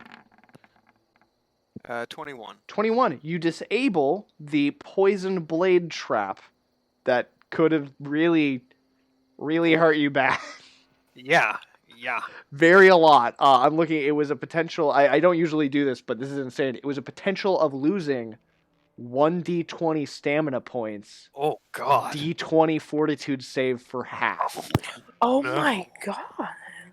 No, thank you. Exactly right. All right, now that that's out of the way, we'll try attempting to pick the lock again. here. Yeah. Okay, go ahead. Give it a check. See what you do.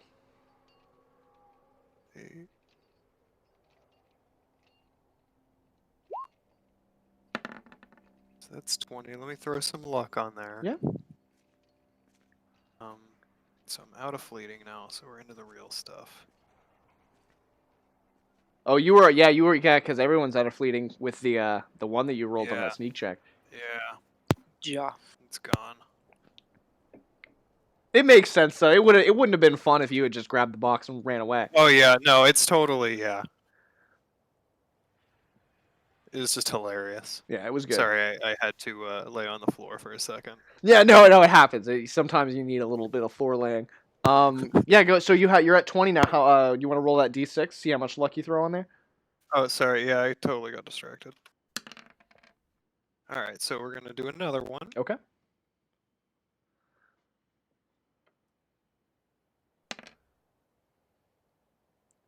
That'll do it. 26. Okay. That'll do it. All right. So I'm gonna just roll here in the chat the amount of gold. I'll also open it up so people at home can see who are following along. It's gonna be quite the roll here. 2d100 plus 25 bronze goals. And 2d10 plus 10 silver smurducks.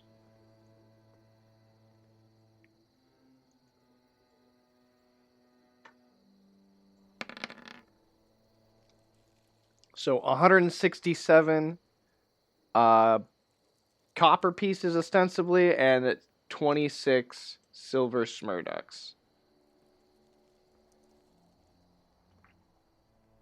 Bronze goals. 167 bronze goals, 26 silver smurducks. You know, I guess you're skimming some off the top there. I'm taking 50%. I'm just, gonna go in and take about roughly half. So that's what I put down. Perfect. Here it's 13 silver and 82 bronze. Mm-hmm. Okay.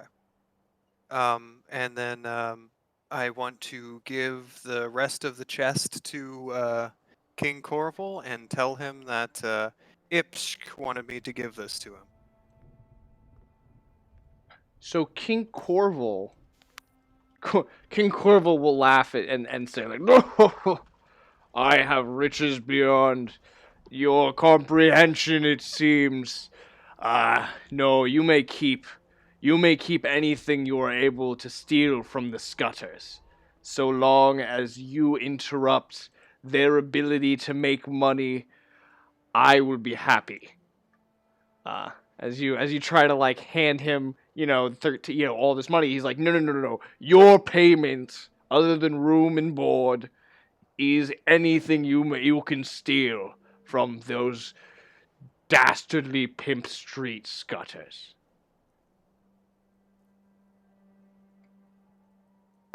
Yeah, I'm kind of wanting to make it not obvious that I'm the one that took this here. I just kind of want to leave it out there, and then kind of for everybody to kind of just have from, I guess. That he doesn't want it. Well, yeah, I know it's not for King, but for anybody else, I suppose. Basically, I just kind of want to get rid of the chest so that there's not so much heat. Oh, yeah, I mean, yeah, he'll throw it in the pile of chests that he's got, but, like, the heat is on. You can't... I don't think that you're going to be able to pay... Oh, you're trying to, like, fake a tribute to Yeah, King kind of make Corval it from seem the other... more like, maybe it was one of the Scudder's own guys that took it. So check it out, though. The way that that's written is it's every 5 Smurducks paid to a rival gang in tribute. King Corval... that's not gonna... He's made up his mind about how he feels about these other 2 gangs. Like, he wants them out of the neighborhood. You're gonna have to convince those other 2 gangs to, like, bring the heat. That you need to pay that to either the Abbess or, like, the Scutters themselves, if you want to actually lower the heat currently. Okay. Then I guess, maybe I'll hold on to that for the Abbess, and if, Bouchicha doesn't need it. Yep. Well, now that you're back at the you're back in the court, so you're all back together, and you can discuss kind of like what has just gone down. Well, that was pretty crazy. Did you guys make it out okay? Yeah, you got the money? What happened? What do you think? Do you think we should keep half for ourselves and then maybe give half back to the Scutters to lower the temp? Or should we maybe take this other half and give it to the Abbess and mix things up a little bit? Or do you want to just keep it all? I will say Bouchicha, you, Dennis, and Desi all had to walk through a sea of 15 urchin children who are currently living outside of this burned out tenement building. They're not allowed inside, King Corval won't let them inside, but he was like, they can, if they want to, stand guard outside, that's fine. They could do that, whatever. Ridiculous. So now we've got a flock of kids. I mean, if I'm just saying that, like, if you don't have to do anything with that money you don't want to do, but I'm just saying you did walk through a sea of starving children to get into this courtroom of excess. I guess I should bring them out some food, like some sort of giant god. Oh, yeah, if you went and got a bunch of food Yeah, with let me some get of some that breads money. and apples yeah, and cheeses to yeah, go and let's go throw get at them. food with that money. Okay. Yeah. So you're gonna head out for the night, grab some. See if you can go to like a night market and grab some food, and then bring it back for these kids. Oh, can we not take it from the court? I mean, there's, yeah. Oh, I wait, guess yeah. there's probably They enough don't food have in here. There's probably enough food in here. Yeah. There's like you can grab some like cheese and some apples and stuff, and pretend like you're gonna take it off to your room, and then like feed those kids if you so choose. Okay. Yeah, that might be the better route, and then we can maybe grab some more on our way back from the What time is it here on this day well, of it the just goose? hit to the day of the goose now, so I was Yeah, thinking maybe you it's wanna like Yeah, import 'cause some midnight. we need to go, the Witch of Salam. Yeah. Oh yeah, Salim. Salem? No, not Salem. The Witches of Salem? Not quite. So right, so Yeah, you wanted to maybe do around the that witching tonight. hour would be a good time. There's that. You could do that tonight. There's other some other things you could potentially do. But I think they're gonna shake down the dogfish, but I think that happens every night, so it's not important that it happens tonight. But yeah, if you all wanted to head out and maybe try to get to the Plaza of Dark Delights to talk to the witch, maybe get a fortune told and find out some more info about getting Siglin back. Yes, I think that would be good Let's to do that. and then we'll go about the shakedown from Durvani. Okay. So we'll do this one pretty quickly. You head out this evening. It's midnight, we'll say. So you do have about like 6 hours before the whole dogfish thing goes down every night. Um, let's see what you encounter here in the plaza looking around. It is the Plaza of Dark Delights. It is filled with tents and booths that are all like moved in here every night in a ever shifting maze of merchants and ne'er-do-wells. There's always something interesting going on. There's courtesans and rent boys and male escorts, female escorts of all shapes, sizes, and varieties, as well as some more nefarious things. People selling bizarre plants, people selling exotic herbs. Let's see what.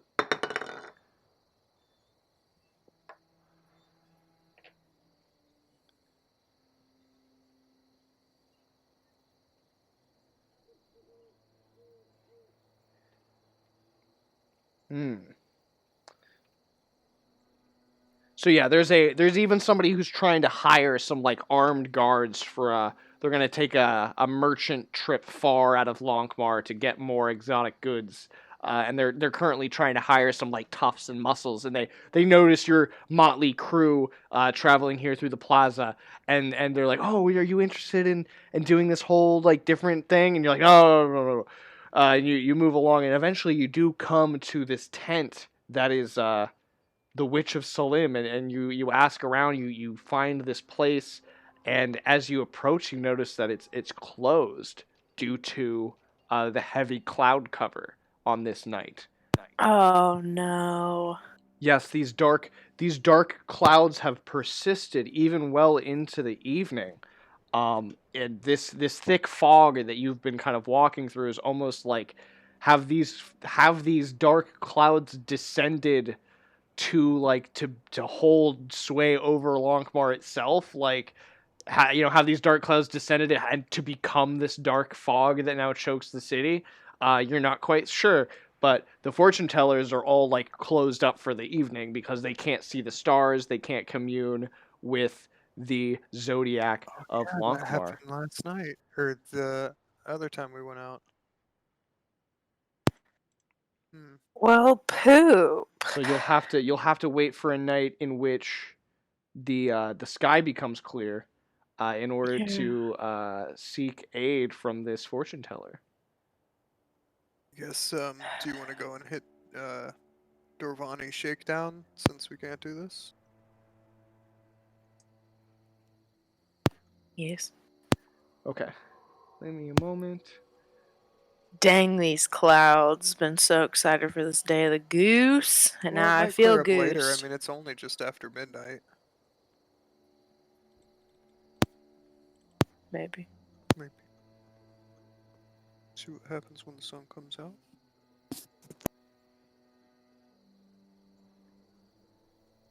All right, each night in the darksome hours just before dawn.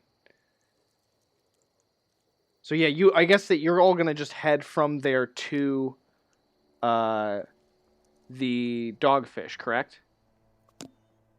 That'll probably, Yes. yeah, work out best. Okay.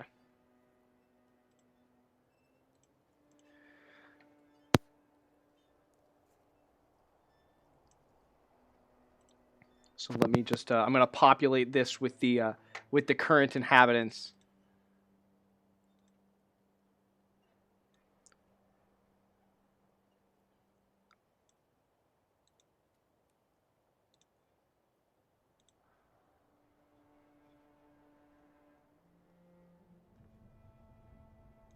So yeah, Dorvani's there. He's the owner. He's always there at night.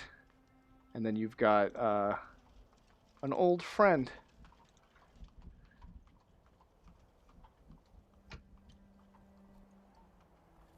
I'm spelling that right?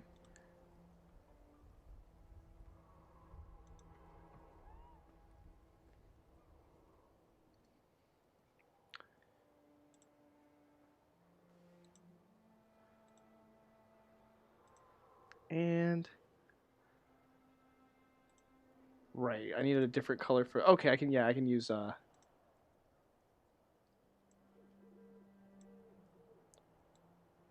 So, as you're familiar with here in Lankhmar, besides the Thieves Guild, there is another guild known as the Slayers Guild that hires out mercenaries and toughs.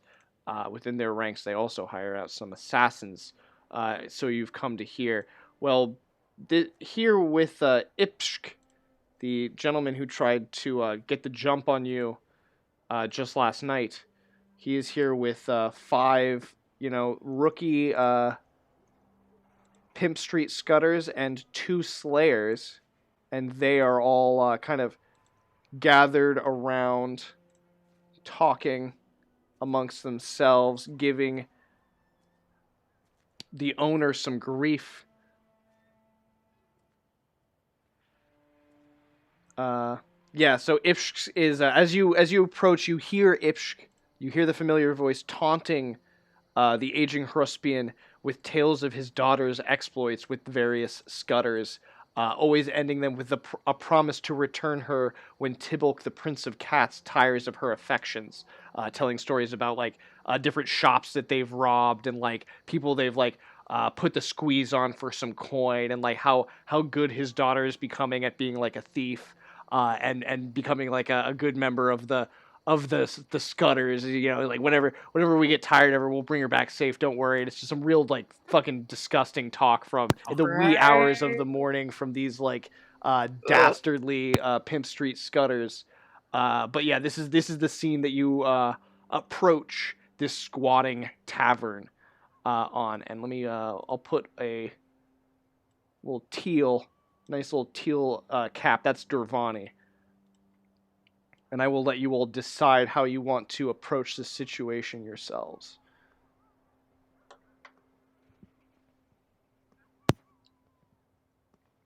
How do you think we should? You're on mute, but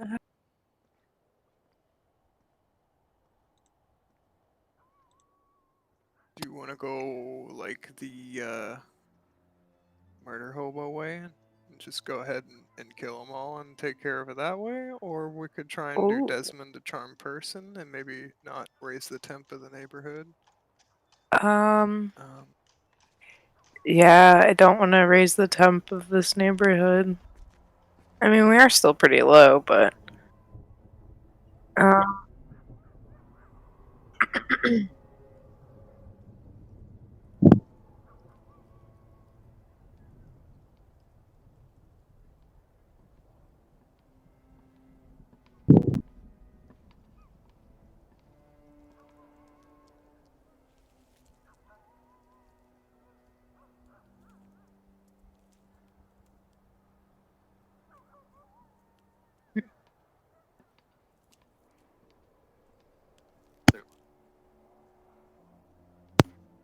okay.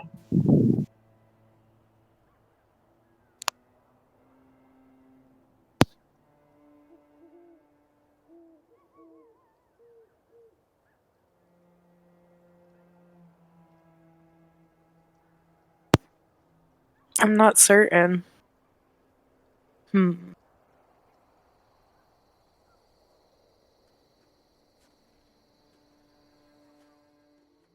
Yeah, I mean, do you want to just go in there and shake them up? I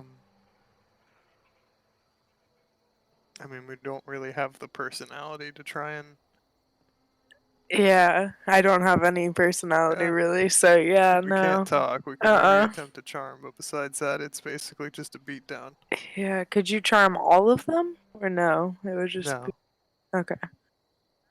Okay. Yeah, I guess let's try and just.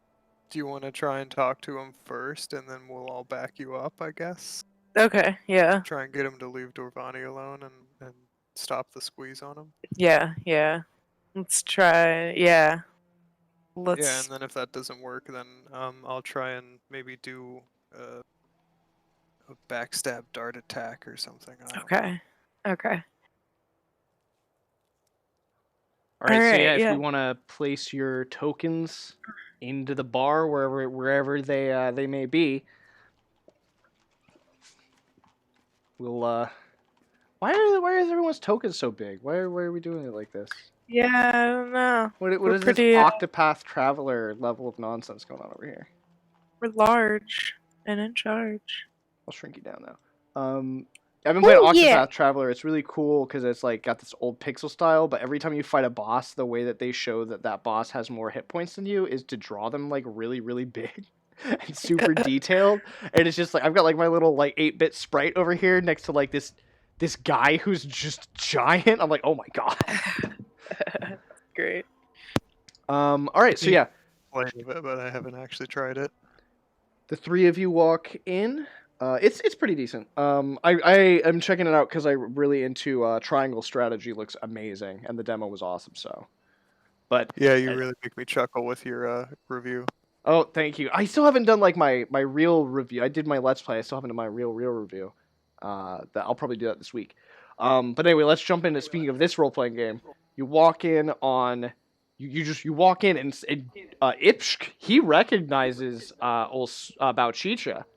And probably Osolva too, because he's the one who was supposed to. He got sent out last night to try to like crack your skulls in. 100% recognizes Bouchicha though. Is Dennis with you at all? Oh, I didn't bring Dennis out. Sorry. Oh yeah, Hold on. we're Just all here. curious. Dennis! Oh, Dennis! Dennis is big! He's big. Big now. That's my favorite Dennis line. That is it's classic. So yeah, you all walk in, and you all. I assume that's how you're standing. You walk in these like kind of like saloon style doors, and the four of you just stand next to each other. They're kind of blocking the exit slash entrance. It's the wee hours of the morning. I'm gonna say it's like 4:30. They haven't quite taken all of like Dorvani's money, but they're working up to that. They're having their drinks. They're clearly not paying for them, and they're talking a whole mess of crap. What do? They take notice. You walk in, the whole bar goes quiet. Everybody's just looking at you. What do you do? Just, hey! What's going on in here? Why, that's none of your business. Why don't you walk on out of here? Well, maybe I'm making it my business. What's going on? Aye, we're just having a few drinks, eh? Isn't that right, Dorvani? Aye, we're just having a couple of rounds here, enjoying the time. It's a public house, isn't it? Isn't that right, Dorvan? And he looks over at Dorvani, and Dorvani's just kind of like he looks mad, but he's like he's just not gonna say anything. Ah, Dorvani.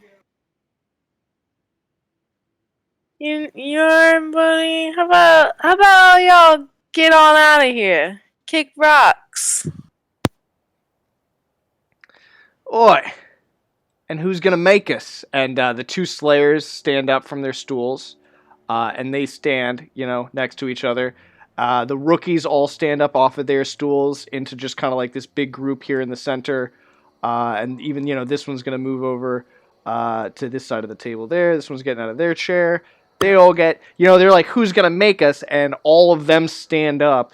You're blocking the exit now, so even if they were gonna try to leave, they'd have to get through you. What do? Looks like we're here. We're here to make ya. All right, roll initiative. Bar fight time. Bar fight, bar fight. Can we get a bar fight song? Oh, yep, starting it right now. I want to try and do a like a dart throw before all this goes down. Is it too late for that? Yeah, I'll need initiative. You're also like, you're not quite sneaking, and True. they know you're there, it's all that. So I'm gonna do, for the sake of time, I'm just gonna roll one initiative roll for whoever has the highest in their group, and they're just gonna act as a group here. I rolled highest with 50. All right, and who do they have on their side over here? +1. Yeah, so they just got +1. So I will roll that here. What was the highest on your side? 15. 15. They got a +1 on this D20 roll. 17. Ooh, okay. All right. So in that case, because I feel bad that we're gonna be potentially changing up the way we do initiative, and then they get to go first. Give me a second here to clear, remove all turns. And I wonder if I can do this all at once. Oh, I can. Here we go. Okay. So here, I'm gonna roll them all out. You all hold on to your numbers real quick.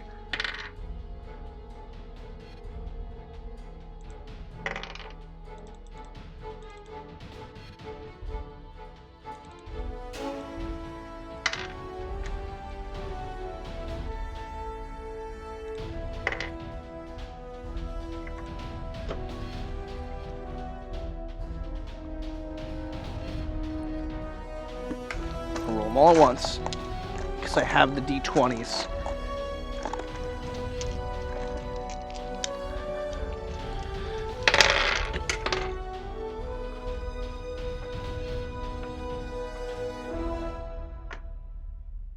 Bar fight, bar fight, bar fight, bar fight.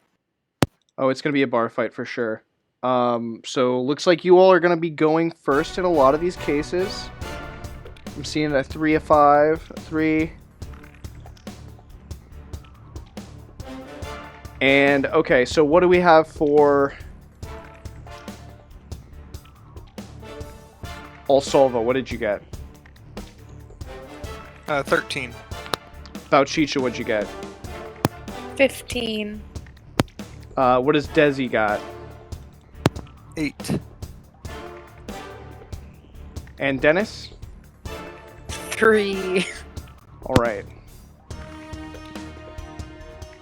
So starting off with one of the Slayers is going to go first here. They're going to move up. Let's see, there's... Who was the one who was talking? Who was the one who said that we're here to stop you? Me. Okay. Ouchie. So they're going to move I'll say up. I'm up a little. Maybe. They're going to... He pulls out a sword. And he's going to try to cut you down. They get a +1 to this attack, so just going to roll a d20 here.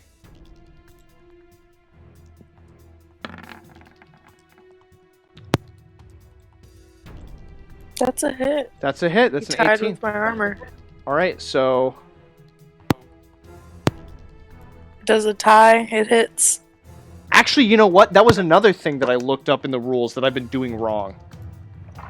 Ties don't go to the defender. Hold on, that's in here. Make sure we're doing this right.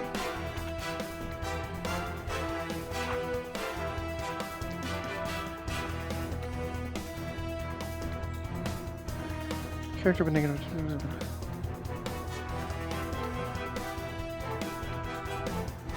If the roll is equal to or higher than the defender's armor class, the defender is wounded. So ties do not go to the defender. Okay. So yes, you are going to be damaged. She's going to do a d6 +1 damage to you. 6 points.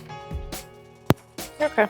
Not bad. Next up, I'm going to say, well, who is it here? Is this one? Yeah, he's going to... He'll step up and we'll see what they're gonna do. Just some. Oh, he's got a club. So yeah, I'll say that he's gonna move up too and try to club. Probably Osolva. Yeah, we'll say I'll try to do a club attack against Osolva. They don't get a bonus to their attack though. Oh no, they do. They get a +1. They don't get a bonus to a. So yeah, does a 9 hit? I don't think a 9 hits. No. All right, Bouchicha, you're up.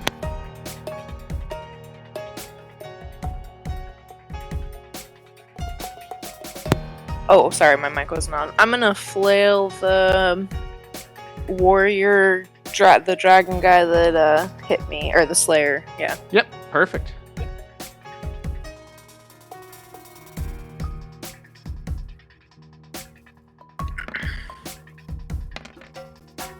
That's not great. Only a 10. A 10. You need 4 more points if you want to hit. I don't have any.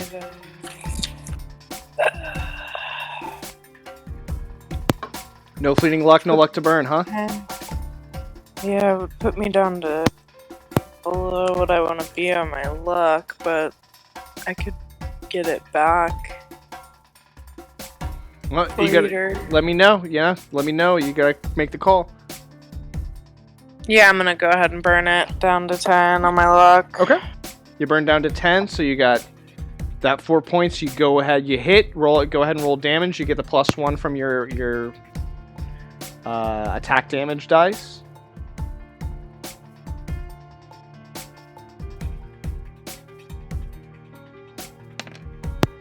$12. 12 damage. Let's see. Oh yeah. Which one were you attacking? The Slayer? The Slayer. You kill him. Haha! Bitch! So one of them's dead now. One of them's down. Next after you, this one's gonna move up to Desi and try to give a swing with a club. 16. Does that hit Desi? Yeah. All right. Desi's gonna take 4 points of damage.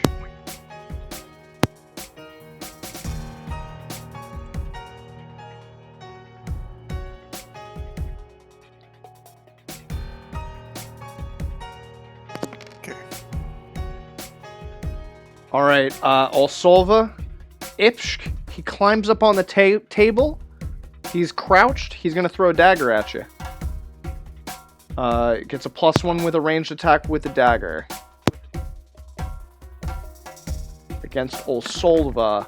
Does a 17 hit? Yeah.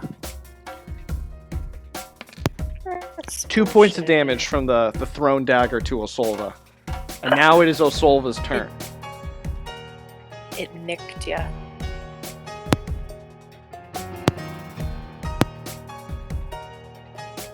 Couple different options here. I guess I will go for throwing a poison dart at Ipshk. Okay. Give me a ranged attack throw.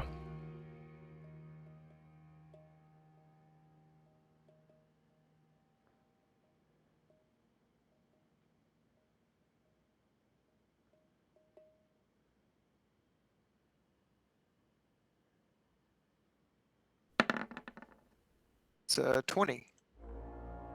Okay. Oh, that hits. That's gonna hit Ipshk. Go ahead and roll damage for me. And what kind of damage? What kind of poison are you using? Oh, it's the ichor. Yeah, the nasty poison. Where The ichor. yeah. Okay. Doesn't it do D3 or something? Or No, it was Three. D8 or something nasty. Yeah, D8 poison damage. Perfect. All right. So go ahead. I will have him roll a Fortitude save. All right. Yeah. Extra poison damage. It is. I don't have the dart damage though. Dart is a D4. Okay. Or wait, you couldn't see that roll, could you? Oh, he's got a No. -1 to the fort save. That's a 2 on the damage. Okay. Here's the Fortitude save. That is a 15 right on the money. So that's But, gonna be, he's gonna be unaffected by that poison. Well, doesn't he tie and he lose? Oh no, yeah, you're right. It goes.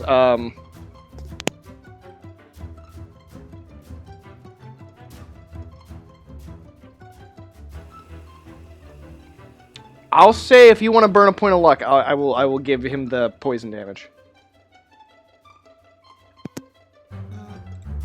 Yeah. I'll Okay. do it. Roll a d8.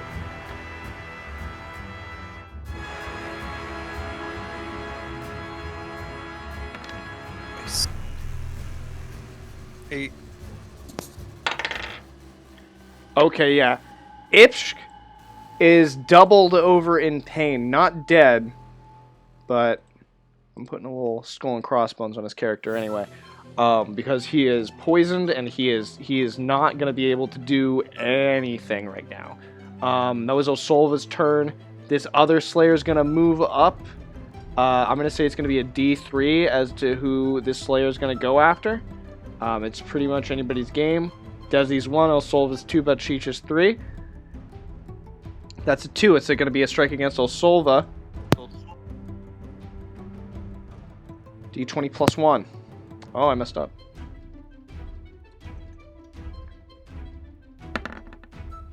Does not hit. Does not hit. Okay. A miss. This one's going to move up now. A D3.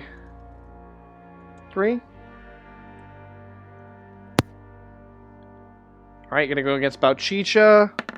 Got a club. Does not hit. Desi, it's now your turn. What do you do?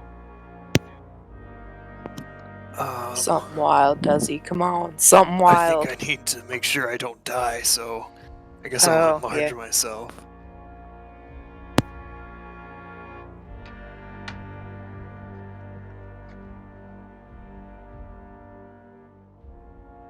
Gonna cast enlarge on themselves? Yeah, I think that's going to be his best option.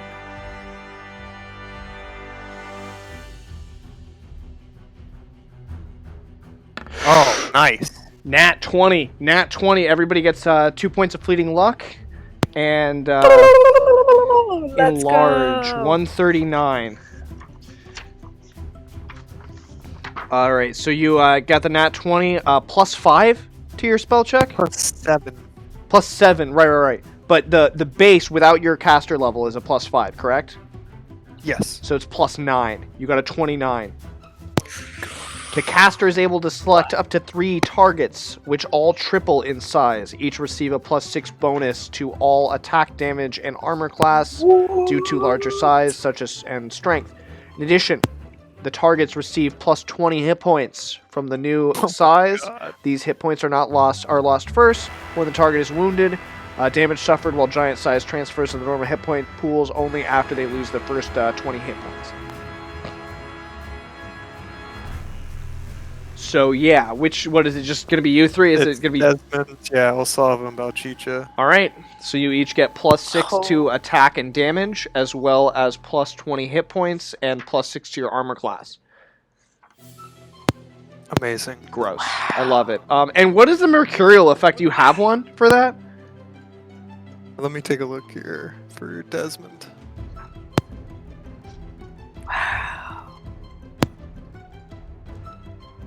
Is Dennis still small? Poor Dennis. Yeah, It's Dennis like, is oh. small, unfortunately.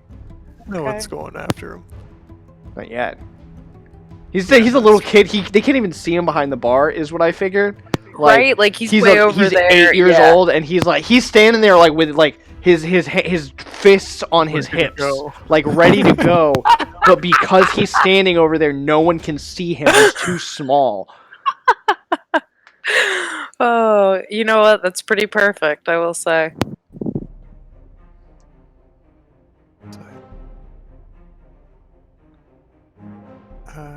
Oh, there it is. Enlarge works. No. Nope. No mercurial. Gross. All right, I love it. So it oh, what's the manifestation though? I'll roll that real quick. 4. The target reverse ages to a size and appearance of a baby, then amazingly grows back to the adult appearance, larger than its former size. So, Oh God! Oh in my a God. in a flash of like magical energy, you all flash like several times, becoming like the size of babies, and then continue to flash even faster until you're like 3 times your size. And at that point, Dorvani leaves. He just starts walking up the stairs. He like gives a heavy sigh and just walks up the stairs. He's seen it all. He's done. Yeah, he's been there. He's done. This shit again. This shit again? Yeah, it's like another Lankhmar Tavern night, whatever. I'm going to bed. I'll clean this up in the morning. Don't burn the place down. He doesn't even say that. Don't worry, Dennis's turn. Dennis's turn now. Ooh. I think if I can angle fling high enough bar here, I can hit this one red one here. Which one? The one right... Oh, that This- one? Yeah, oh yeah. Give me this a... one. So roll 2 d20s, take the highest of the two, apply your modifiers to that. And, yeah, you'll be good.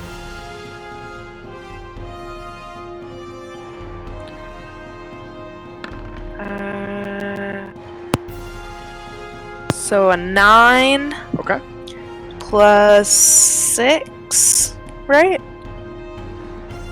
No, Dennis is not larger. Oh, Dennis. Yeah, that's right. Never mind. Right, but He's doesn't he not get a large. mighty D roll, or is that... Yeah. He gets a D4. A D4. Okay. Maybe? That sounds about right.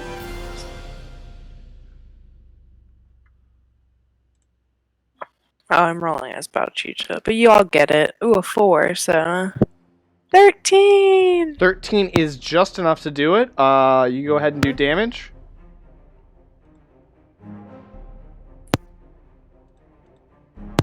It's 1d4.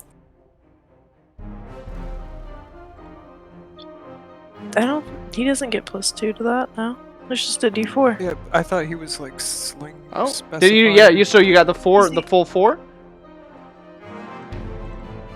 Well, that was no. Oh, that you're was talking about 4 plus oh.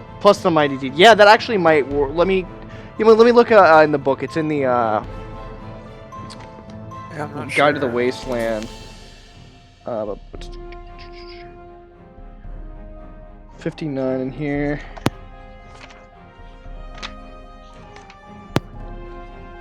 He's the wild child. No, they get a sneak die and a luck die. They roll twice, take the highest bonus. But what level is Dennis? 2 Dennis gets a +2 to all attacks. plus That's 2 what it to all was. attacks. Okay. Okay, so it's to attack. Okay, so that attack, it shouldn't have been a d4. I shouldn't have added. Right, not the D4, but he got a 13 all day. So then it would be a 15 on a sling attack. Wait, if he gets wait, hold on. No, you rolled a 9. Does Dennis have a bonus to agility or anything? No. Okay, so you got 11 points all day. You would need 13 to hit.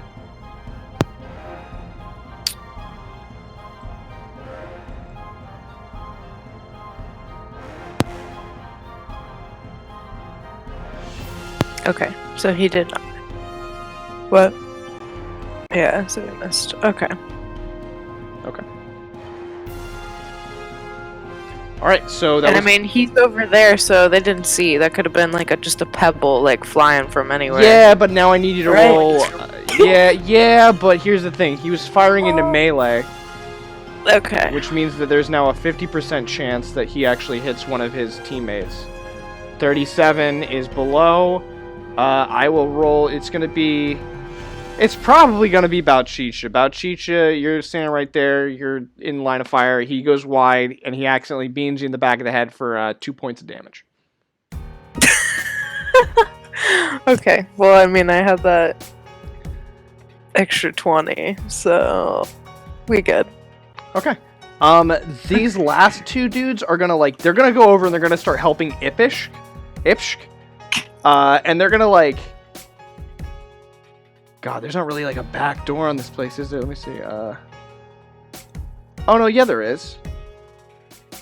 It's on the other side of the bar though. So yeah, they're gonna try to help him across the bar to get to that back door over there. And they managed to get him. They managed to get him over here. So that's their turn. We're now back up to the Slayer who rolled the 18, who's still up. There's 3 people right in front of him. They pull out their sword. Same numbering system. Desi is 1. Didn't that first one I killed? Yeah, there's 2 of them. Or- Now.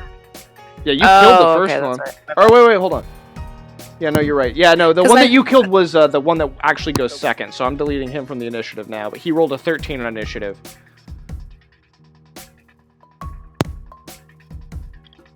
This is just the one that's... This is the one that's highlighted as the one that's 18. If I messed up last time, I'm not sure.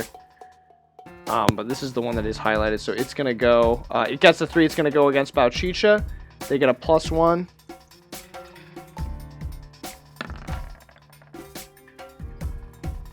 That's a hit. Nope. That's a... Oh, no, Well, it's not? I have that After extra enlarge. 6. That's baby. right. That's right. No, they miss. Yeah, so they do not hit. That sucks for them. The other one's gonna go with a dagger against Desi. He's gonna try to give a little swipe at Desi. Just gets a naked D20. I think it actually is a D20 +1. I'm gonna confirm that. So does a 12 hit? It doesn't hit, does he? Because he got a +6, doesn't he? Yeah. Okay. All right. So there was that. That is Bouchicha's turn again now. Ooh, I'm so big. I'm gonna take my big old flail here. Oh no. And the Slayer here, he's in chubbies. Yeah, do our weapons enlarge, or does it look like we're It's using, like, yeah, everything eating enlarges. utensils? Yeah, Everything. no, you would tear through all of your armor unless everything enlarged with you. So That's a 19. okay, yeah, that's a 19. That hits this person. Isn't that a critical for me, or does it have to be It a has natural? to be a natural, yeah. Okay, got it. I understand now. But you hit. Go ahead and roll damage plus 13. Oh my god, plus... yeah? No. Yeah, no. Wait, my damage is 13? Your How's my damage is whatever what your flail damage is. What is it? A D6? A D6, yeah, plus 6. Well, no. In this case, it's going to be a D6 plus 12. the one that you got from your mighty deed as well. Oh, So my yeah, bad. so plus 13, which is just absolutely insane. Go ahead and roll Here I that go. damage. Yeah. Oh, I ruled. What? I ruled when I should have rolled. Oh, okay. I see what you mean. I understand now. 17. 17 to that Slayer, sir. So there's something I noticed here, and let's just zoom in so the people at home can see as well. You know, there's another person standing in between you and that Slayer. And I'm gonna say that you actually rolled high enough and did enough damage that you slay them as well. Wow. They shouldn't have been in the way. It's I used him as the accurate. weapon that I used to knock into the Slayer. well, yeah, you stabbed all the way, or no, yeah, you used the flail, so I used the flail. I'm gonna say you blasted. Okay, he's not dead. He's not dead. But you take his arm off. Nice. You take his arm clean off. And it was his dagger arm. He crawls backwards. For some reason I thought you were using a sword. So yeah, he goes to like do a slash as you're doing your flail, and you just flail right through his arm. And into the face of this other guy, and he starts crawling backwards because you've now taken off his arm entirely is laying on the ground in front of you. You've cleaved through it with a blunt object. 15's gonna go now. We're big. 15's We big. You know, 15's gonna take a morale save. I'm gonna say at this point. 15 passes the morale save and is gonna give a little old stab to Desi. You didn't roll a D3. Oh, you're right. I didn't roll a d3. Yeah, I'll do that. So it is an 18 though, so it's technically a 19, but I don't think that hits anyone anyway because of the crazy bonus. But yeah, it's gonna be against Bouchicha though. Oh well, he tried. He tried. He had a good run. Ipsh's turn is now. He's gonna continue moving towards that door. I'm gonna do a lookup to see where that door is. Where that door is gonna lead him to. I want to make sure that that makes sense that he's gonna go through there. Although I think to him it doesn't really matter. It's the only other exit. It's area B. He just wants to get gone. Does the poison hit again, or is it just like a one-time thing? It's just a one-time thing, I think. Oh, okay.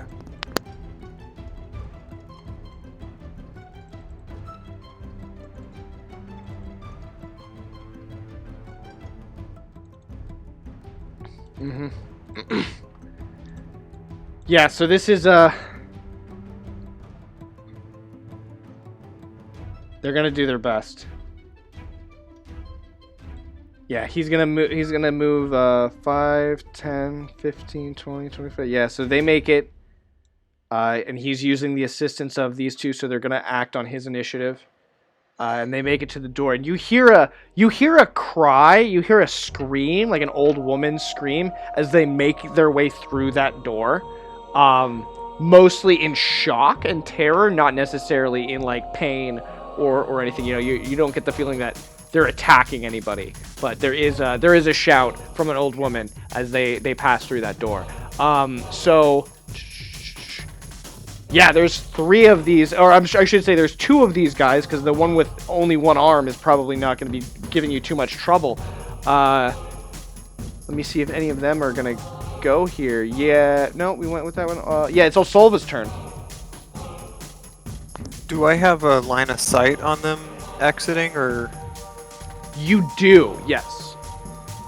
Okay, I want to attempt to hit Ipsh with another dagger. Oh, okay, so like from your current... I could say you could try to do that while he's moving, you know, during this turn. I will 100% give you that. Okay. So go ahead and roll that, but what's the distance going to be for you on that? Looks 60. Probably 40. What's Yeah. is that going to be within your dagger range here?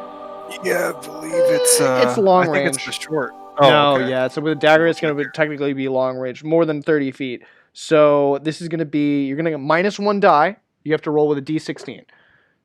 Okay.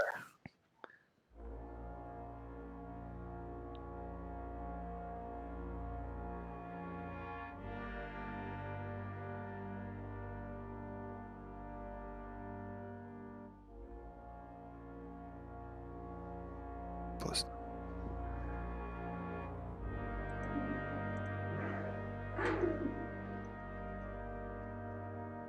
It's an 11. Can I spit a luck on that? Yeah, absolutely.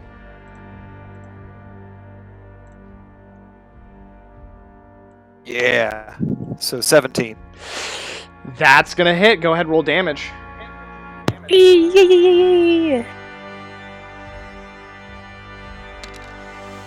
That's a 3 damage.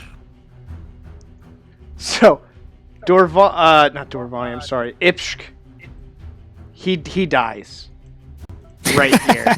He dies right here. The other 2, like, they're helping him. When he gets that knife in his back and he slumps over and they see the knife, they dart. They dart through that door. You hear the old woman scream. Okay. And they disappear out that back exit. But yeah, you killed Ipshk. 100%. Good. Pick his pockets. There is now Picky only, these 3. One of them's morale is completely broken along with their arm. These 2 are gonna still fight. Believe it or not, they're absolutely still going to fight. They're completely enthralled, and so one of them's gonna roll a D3. Wow. Never give up. Gonna go against Never Osolva. surrender. D20 +1. No, No, does not hit at all. Desi, it's your turn. Wow. Does he? Come on.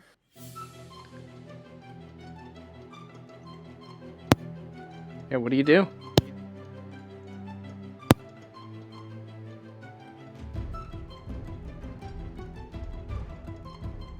Hello? Oh, sorry, I was on mute there. I think he's going to make an attack here. Okay. Yeah, I mean, he's got a spear, why not? He'll go ahead and do a melee attack. Okay. He's gonna attack. Here we go. So he'll get a...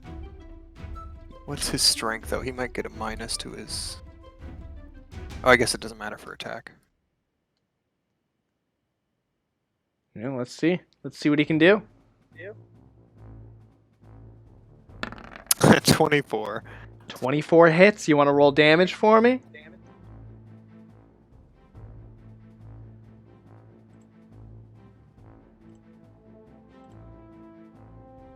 Ooh, buddy. 21.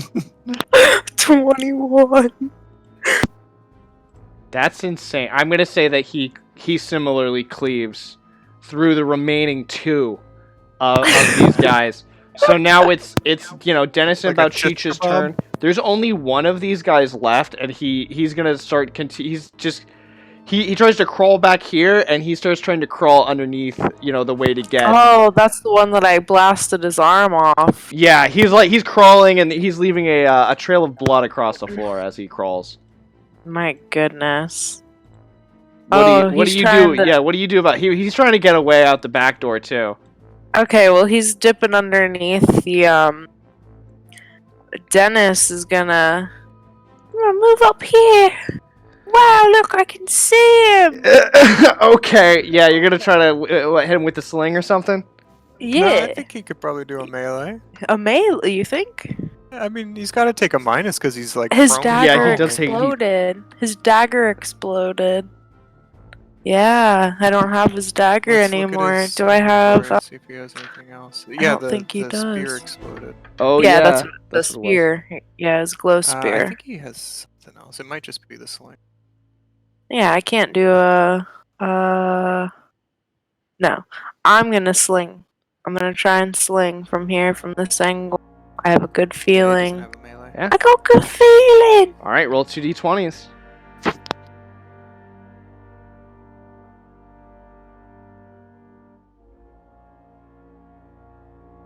Did I do? Did I not? No, you typed. Two.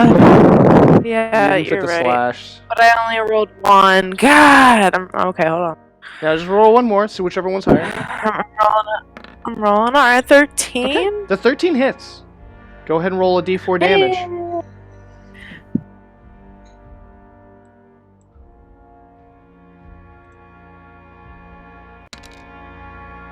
Three. Okay, that does it. Oh God. So yeah, Dennis kills this guy, and now you've killed 1, 2, 3, 4, 5, 6 people in this bar. Durvani's gone to bed. The old woman who you heard screaming in the other room is actually the daykeeper of the tavern who you met last week in our adventure. Her name is... That's the wrong one.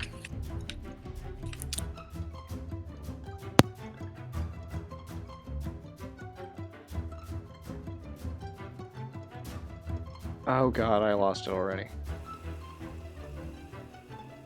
Oh, there it is. Serriti. Serriti. Serriti. She comes out and she's like, "What is all the... What in the hell? What in the blazes is it? Look at this mess!" And Dennis is like, I'm sorry! And she's like, "What did you do?" She starts, and she grabs a broom and she starts like chasing Dennis because like she's the first one that she sees, and she kind of like she chases Dennis out of the tavern, and you all kind of like take the hint that you should probably leave. Yeah, let's just run on out with him. All right, so you Yeah. all run off into the street of the neighborhood, and are you heading just down to the grindstone? We could either do that, or have a hell night and go ahead and hit the rat statue. Oh. So I think that they actually do that during the day, don't they?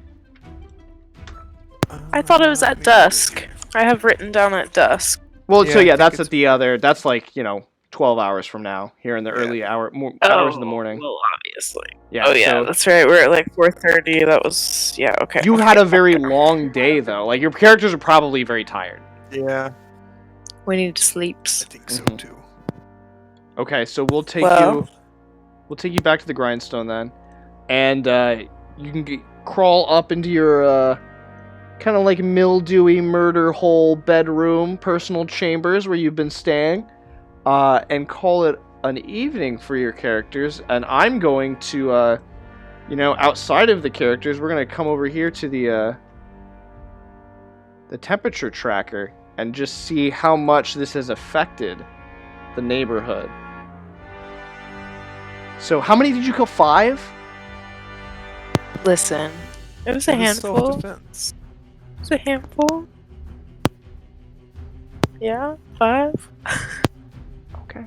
Okay.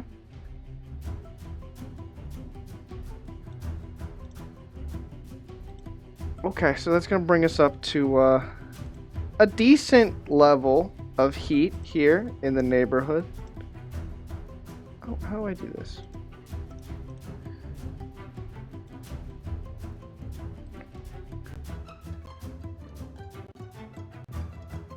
So we're Oh come on. yeah, no, and I can't even. I'm not even allowed to raise it any higher than that.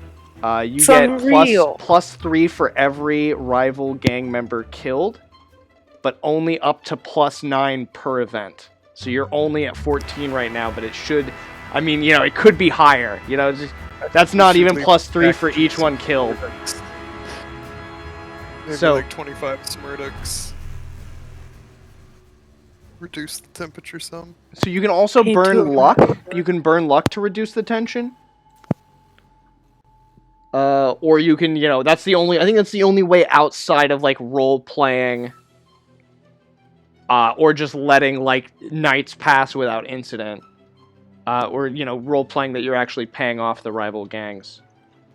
But yeah, you've killed a lieutenant of the rival gang. That's some pretty heavy stuff, along with a bunch of like hired muscle, and more. So that's definitely gonna be. Did we make a statement about not messing with Dorvani's place? No, absolutely. come Yeah, they're probably not gonna. The usual. They would have to reinstate a crew to send to Dorvani's place to hassle him now. Well, good. In a way, Dorvani got that beer back. Yeah, in a way, kind of. Yeah.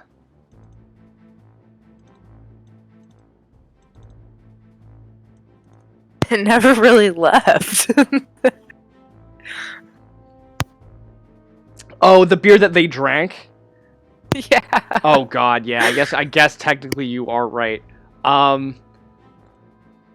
So we're also. This has been the day of.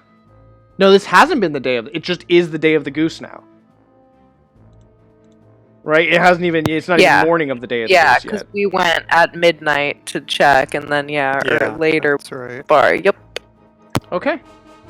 All right. So. we're goosing. Where are we Making at? Are we sort friends. of 3? I'm playing for like 3. So yeah, we've got about like another hour, maybe like half hour of stuff to play. I think it's Let me check my schedule of events of how things are supposed to play out here. But I think that this is going to be like some days to your own devices to maybe heal up if some of your characters are hurt, or to just plan on how you're going to do the Rat God collection plate thing. We might need to carouse again. Yeah, I need to get my luck back up. Yeah. I Okay. burned. Yeah, I think we'll carouse and then maybe hit the rat god, but it's also the day of the goose, so we could see if the weather's any better to see the witch. As you Yeah, wake does up, the weather change during the day? Yeah. as you wake up the next morning, you actually notice that the sky is still filled with those same black clouds. The city is still cast into darkness, although the fog has gotten actually thicker. It's like pea soup. You like can barely see anything. The entire Wonderful. city is ensconced with like an impenetrable gloom.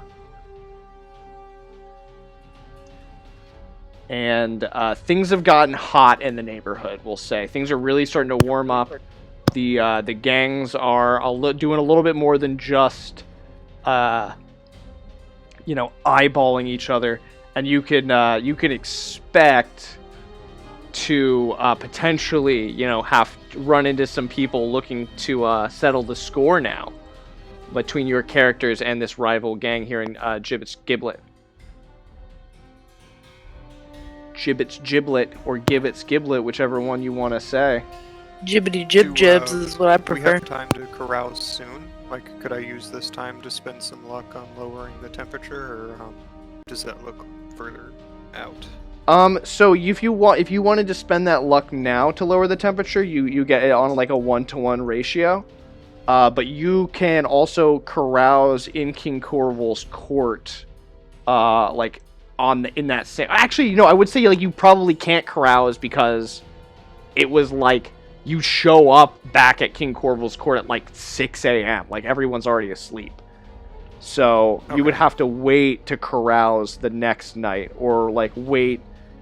I don't know how necessarily you want to do it. Like if you wanted to take the night off and you get 1 point of HP back and you get 1 point of ability drain back if you took any ability drain, but as far as like luck recuperation, you're going to have to wait until nightfall in the carousing district, to head to the carousing quarter to actually get any of that luck back in that way. Okay, so I'll wait till later. I just wanted to wait to spend the luck until before we carouse to lower the temperature. No, totally makes sense. And I mean, it's up. It's also matters like the whole Rat God Shrine, like how you want to do that. Do you want to do that now and like do that this very evening, or do you want to try to like take a day off and get some rest? But they shake down the Rat God collection plate this Every evening, 3 on this evening, the day of the goose, and on every 7th day following. So they only come by every 7 days. Oh, okay. Suppose we can wait until the 7th day. Do you want to maybe try and see if we can investigate this fog? Because this kind of seems out of place. Yeah, do you think? Maybe see if there's any rumors or anything about it. Okay. Yeah. And go ahead and roll me a luck check real fast.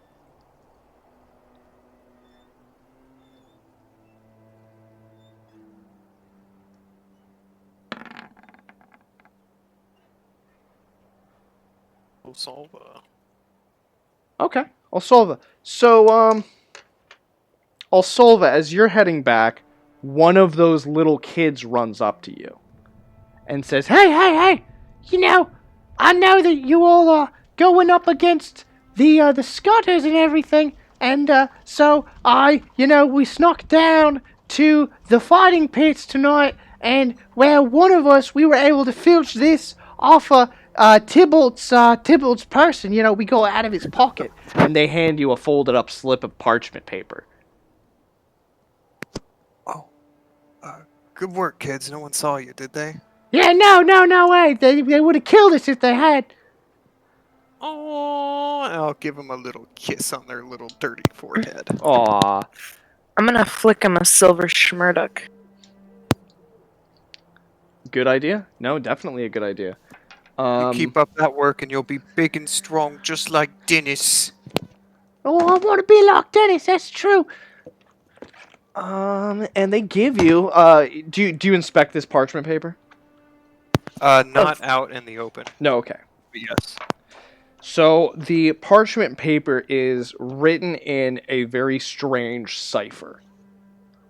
that you can tell that you're just not gonna be able to understand. But it's like it almost seems like it's a map made out of numbers and letters, if that makes any sense. It seems very, very bizarre. However, there is a note scrawled in the margin. And that I'll hand it to note... Desmond because he's smart. Yeah, would Desmond understand?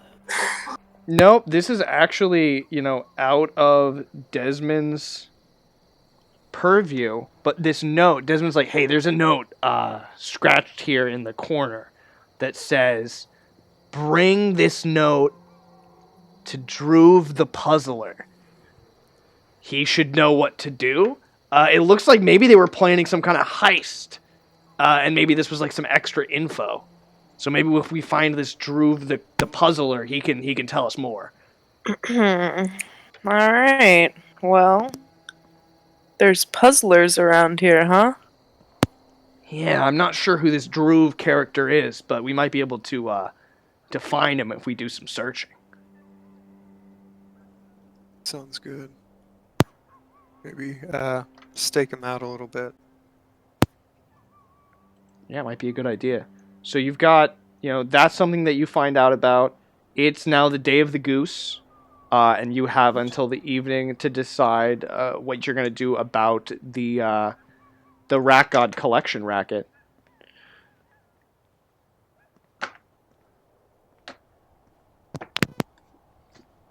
If anything, if you want to wait a week, that's also okay, But I just do. I'm curious as to what your characters do for the remainder of this day.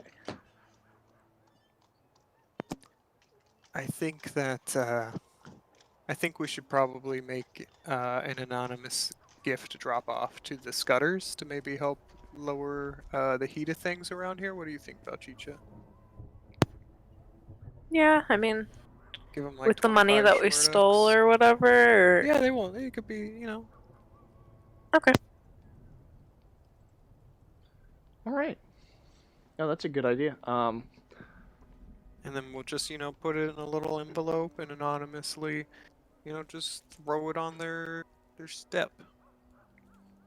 Okay. Do you head out over to the? I mean, where their hideout is now at this point, right? Oh, actually, no. I'm gonna use one of the my child army to drop it off and be like, "Here, sir, it's from the Knives. They wanna offer some peace."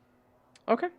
And just so you're going then give from them a the grind. Schmurduck You're for sending one of these themselves. kids from the grindstone to the hole to send this message. Very, very interesting. I kind of like how this is worked out. So yeah, I'm not even gonna roll for a random encounter in that case. How much money do you pay? 25 Schmurducks and then another one for the child. Okay, cool. So you give the kid one. How much is that supposed to lower the temperature? Gets 1 for every 5. Yep. 5. So it drops the temperature by how many points? Sorry. 5. Okay, so you go down to 9.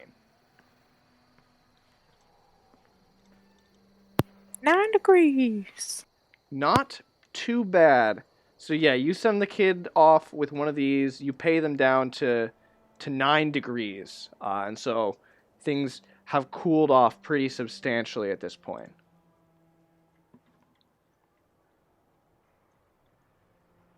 Okay. But Now, I mean, we things didn't are have to still waste not a bit as. of our time doing that, so we can focus on the rat shrine.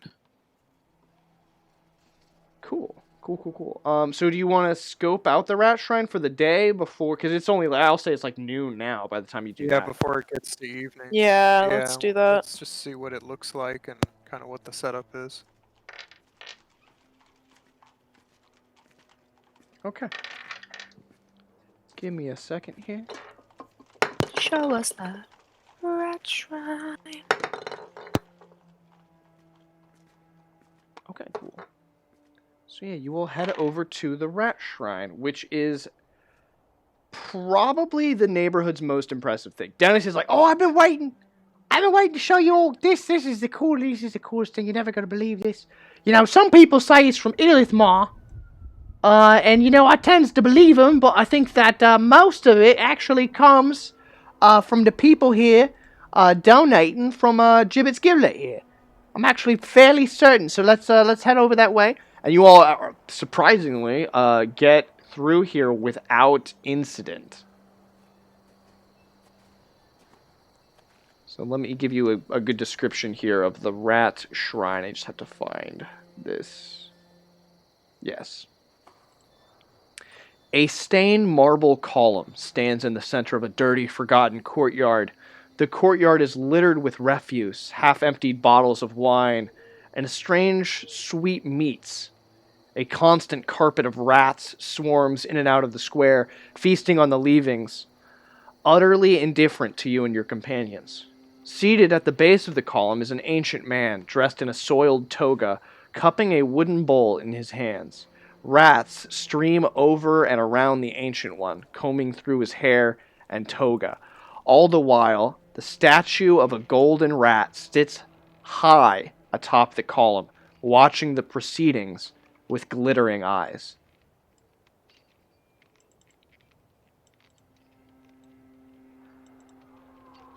What's in this bowl? Can we see? I think that's the donation bowl. Yes, it is the donation Are there bowl. any souvenir sort of things, like rat hats or anything? No, nothing like that. He's just getting alms, and let me tell you what you see in the bowl since you asked.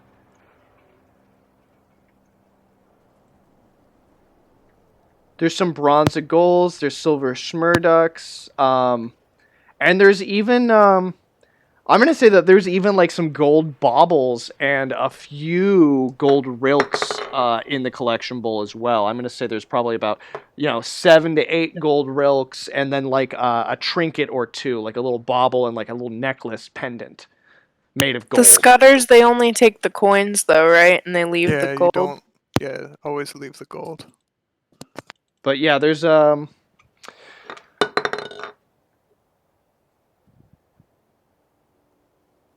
21 bronze goals and about 10 silver schmurducks in the collection bowl, as well as those gold pieces and trinkets. So what do the Scutters do? They just come and take everything from this place? Yeah, they take all the coins from the collection bowl that aren't gold. They leave all the gold. And can I get an intelligence check from anyone? Desi. Yes. 18. Yes, 18. So Desi glances up at this golden rat idol that sits high atop this pedestal, whose eyes are glistening in the faint, dim light from below. This is a very dark day in Lankhmar with thick pea soup-like fog with these dark clouds, but this rat's eyes are just barely glistening in the sputtering torchlight of the courtyard below. And Desmond is just like, that rat's made out of all the gold. And the old man smiles, and he cranes his head over towards Desi, and you can see his milky eyes haven't seen anything in quite some time. But he gives a smile and he says, "This is very observant of you. Yes, I take all the gold and I hammer it onto the rat. I take it down only once a month, and all of the gold goes to the rat. All gold to the rat god. All glory unto the rat god." Once a month, interesting. All that glory to the rat god, and you still let the Scutters take from it? The rat god wants not for silver or bronze. The rat god wants only for gold. So you don't mind if anybody takes anything but the gold? Great question.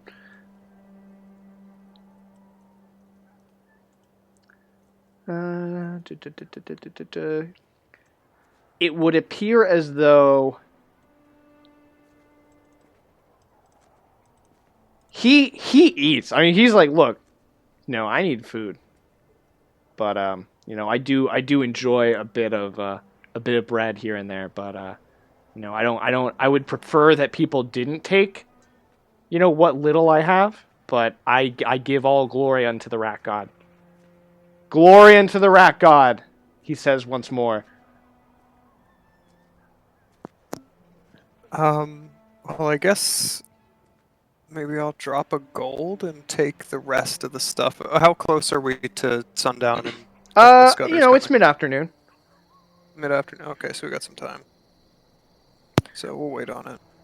I guess before they get there, we'll take the money out and wait for them, or how do you want to go about it, Bouchicha? Yeah, so there's nothing there, whatever, when they show up. Yeah. Yeah? Oh, no, I've got a better idea. What? Why don't we take the gold out of here? We're not going to steal the gold. Like, nothing's going to happen if we just move it around. What do you mean? Like, the gold that's in the dish, I want to, I don't know, maybe dip it in some oil or paint to make it look like it's bronze or schmurduck. Wait, what? What the fuck? want That's to make so it look like the- smart. I hate you. Wow. Yeah, okay. Roll a luck check to see if you can find some, like, My goodness, brown yeah. dirt to rub on these coins. Maybe there's some rust or something. Oh my god, I did it. Okay. Yeah, there's some rust near. I'll say this. There's like an iron bucket that is just completely. It's like there's water in it, but it's just basically rust water at this point. And you can dip the gold coins into this and rub the rust onto the gold coins until they look as though they are made of like a different metal. How's that? How does that sound?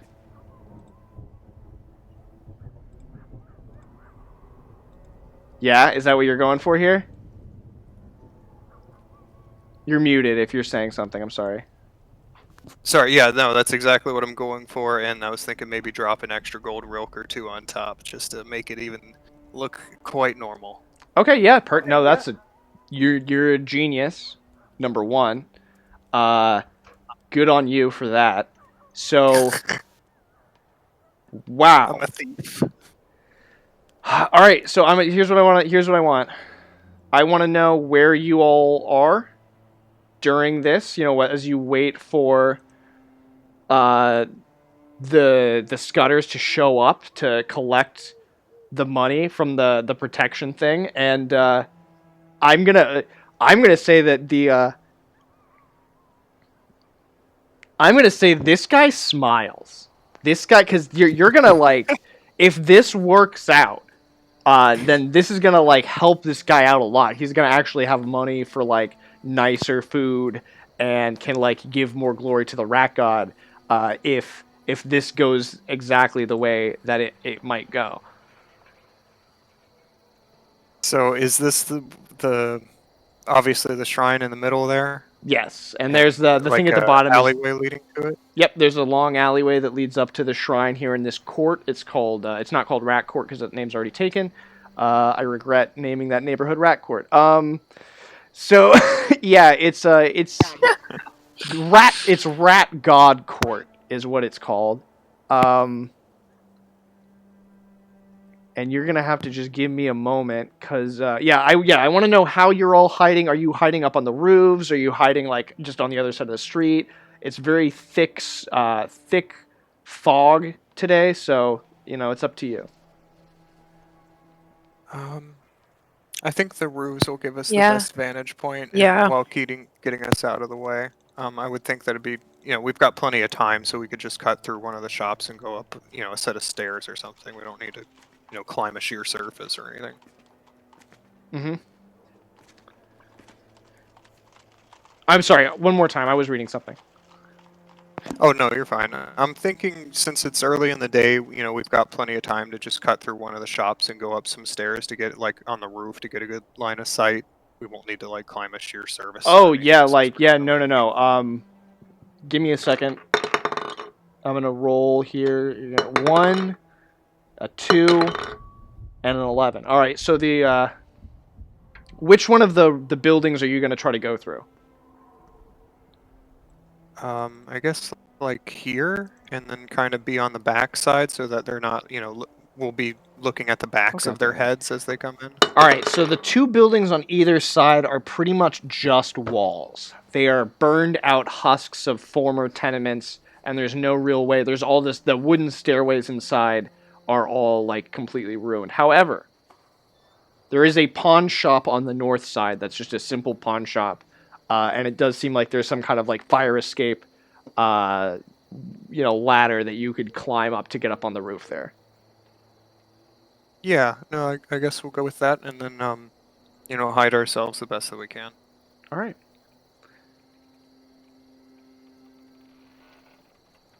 Yeah, give me some hide checks. Give yourselves a. What would? Do I add anything? Can Or is- I? maybe sort of Dennis is there. bonus He gets for- a hide dice, a sneak die. A sneak die. Maybe it would be better to disguise ourselves as beggars than get on that. No, because something a bit crazy could happen. Just trying to find out where I put the. Oh yeah, you get a plus.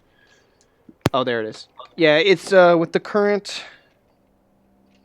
You get a +2 dice to your stealth check, so you get D30s here.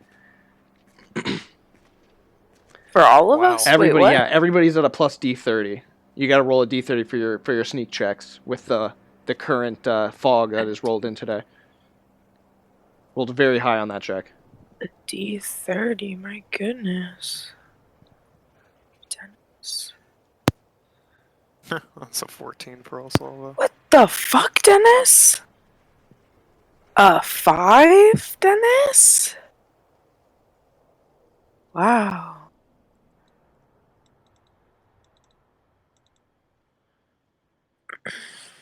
Okay. Are so you yeah, serious? yep, I got it all. Into this courtyard, followed by 3 other toughs, comes this guy, Gricky the Slayer. And he enters into the courtyard, followed by 3 guards. And he approaches. And he tells the old man, it's like, we came again. It's always a pleasure doing business with you. Hate to see an old man like you go without, but it's for the greater good now, isn't it?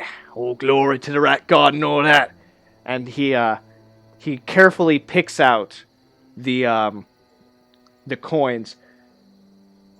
Make for me, I'll give it to you, whichever is higher, a disguise check or a forgery check, Osolva, for how good you did on these coins.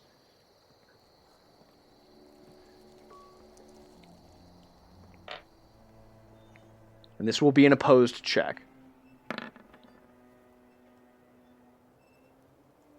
So I think you're muted. What is that all day? Oh, sorry, yeah, I didn't have my plus onto that. I rolled before I could. Personality. So +9. So 21.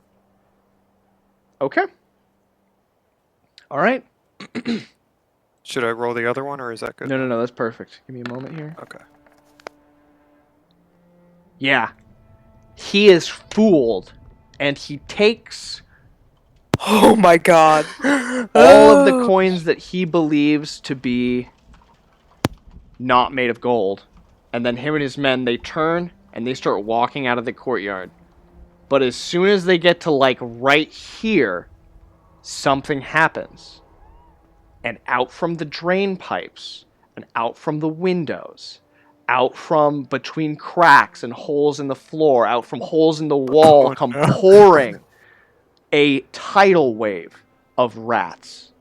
Thousands of rats pour into this courtyard. Where there were hundreds, there are now a sea of rats that come down from all of the walls and fill this courtyard like a bowl full of water and then spill forth onto these 4 unsuspecting scutters. Oh my god. There are you hear screams of fear. You hear shouting. You hear gurgling, but mostly you are just overwhelmed by the sound of millions of tiny feet pittering and pattering across dirty cobblestones as they feast like only rats can feast. And if you are still here in 30 minutes when the rats disperse and head back into the courtyard and, slowly their numbers drop down to just a few hundred rats rather than a tidal wave of thousands, all that is left in that alleyway is bones that have been picked clean. Wow, that worked out. Yeah, that couldn't have gone any fucking better. Wow.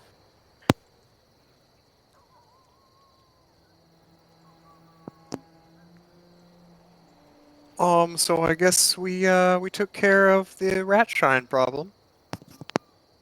Yes, you did. And you've also have taken care of, like, the Scutters. They Can I have give no that income. guy a wink? He's blind. But yes. He's blind. He feels he's a it. blind man, but yeah, he gets it. He feels you. No, scream A. He'll get that more. Yeah, if you say A, he goes A right on back. Yep. And so I think with that, you all like cross over the rooftops, you climb back down, and you head back to the grindstone. And I think that's where we're gonna end our session for the evening. But real fast, I do want to bring us back over here. Now that the Scutters have been completely knocked out, you have... Yeah. Oh yeah, it's bad. You're up to 18 degrees in the neighborhood currently. The day of the goose is past, the day of the shark is tomorrow, and I will leave it up to you as to what how you choose to continue this. But as of currently, the Scutters have made $0 this week. They have pulled in no money from any of their rackets. They're gonna have to start new rackets now, or like gather up more men. Tybalt the Prince of Cats is like the only lieutenant who's left now, and this is a gang that is about to be pushed out of the neighborhood ostensibly thanks to your actions during this session. And next week we're going to see how the other gangs in the neighborhood would respond to King Corval amassing all of this power so quickly. But before we do that, and before we leave for the week, I do want to get to everyone's favorite part of the session, wherein I ask everyone what their favorite part of the session was. Oh man, Osolva was really on it with strategy tonight. Like I'm really torn between the distraction of the last fight to steal the money box and the disguising of the coins for the rat god. I don't know. I think the disguising of the coins. Yeah. Disguising the coins isn't even in the written module.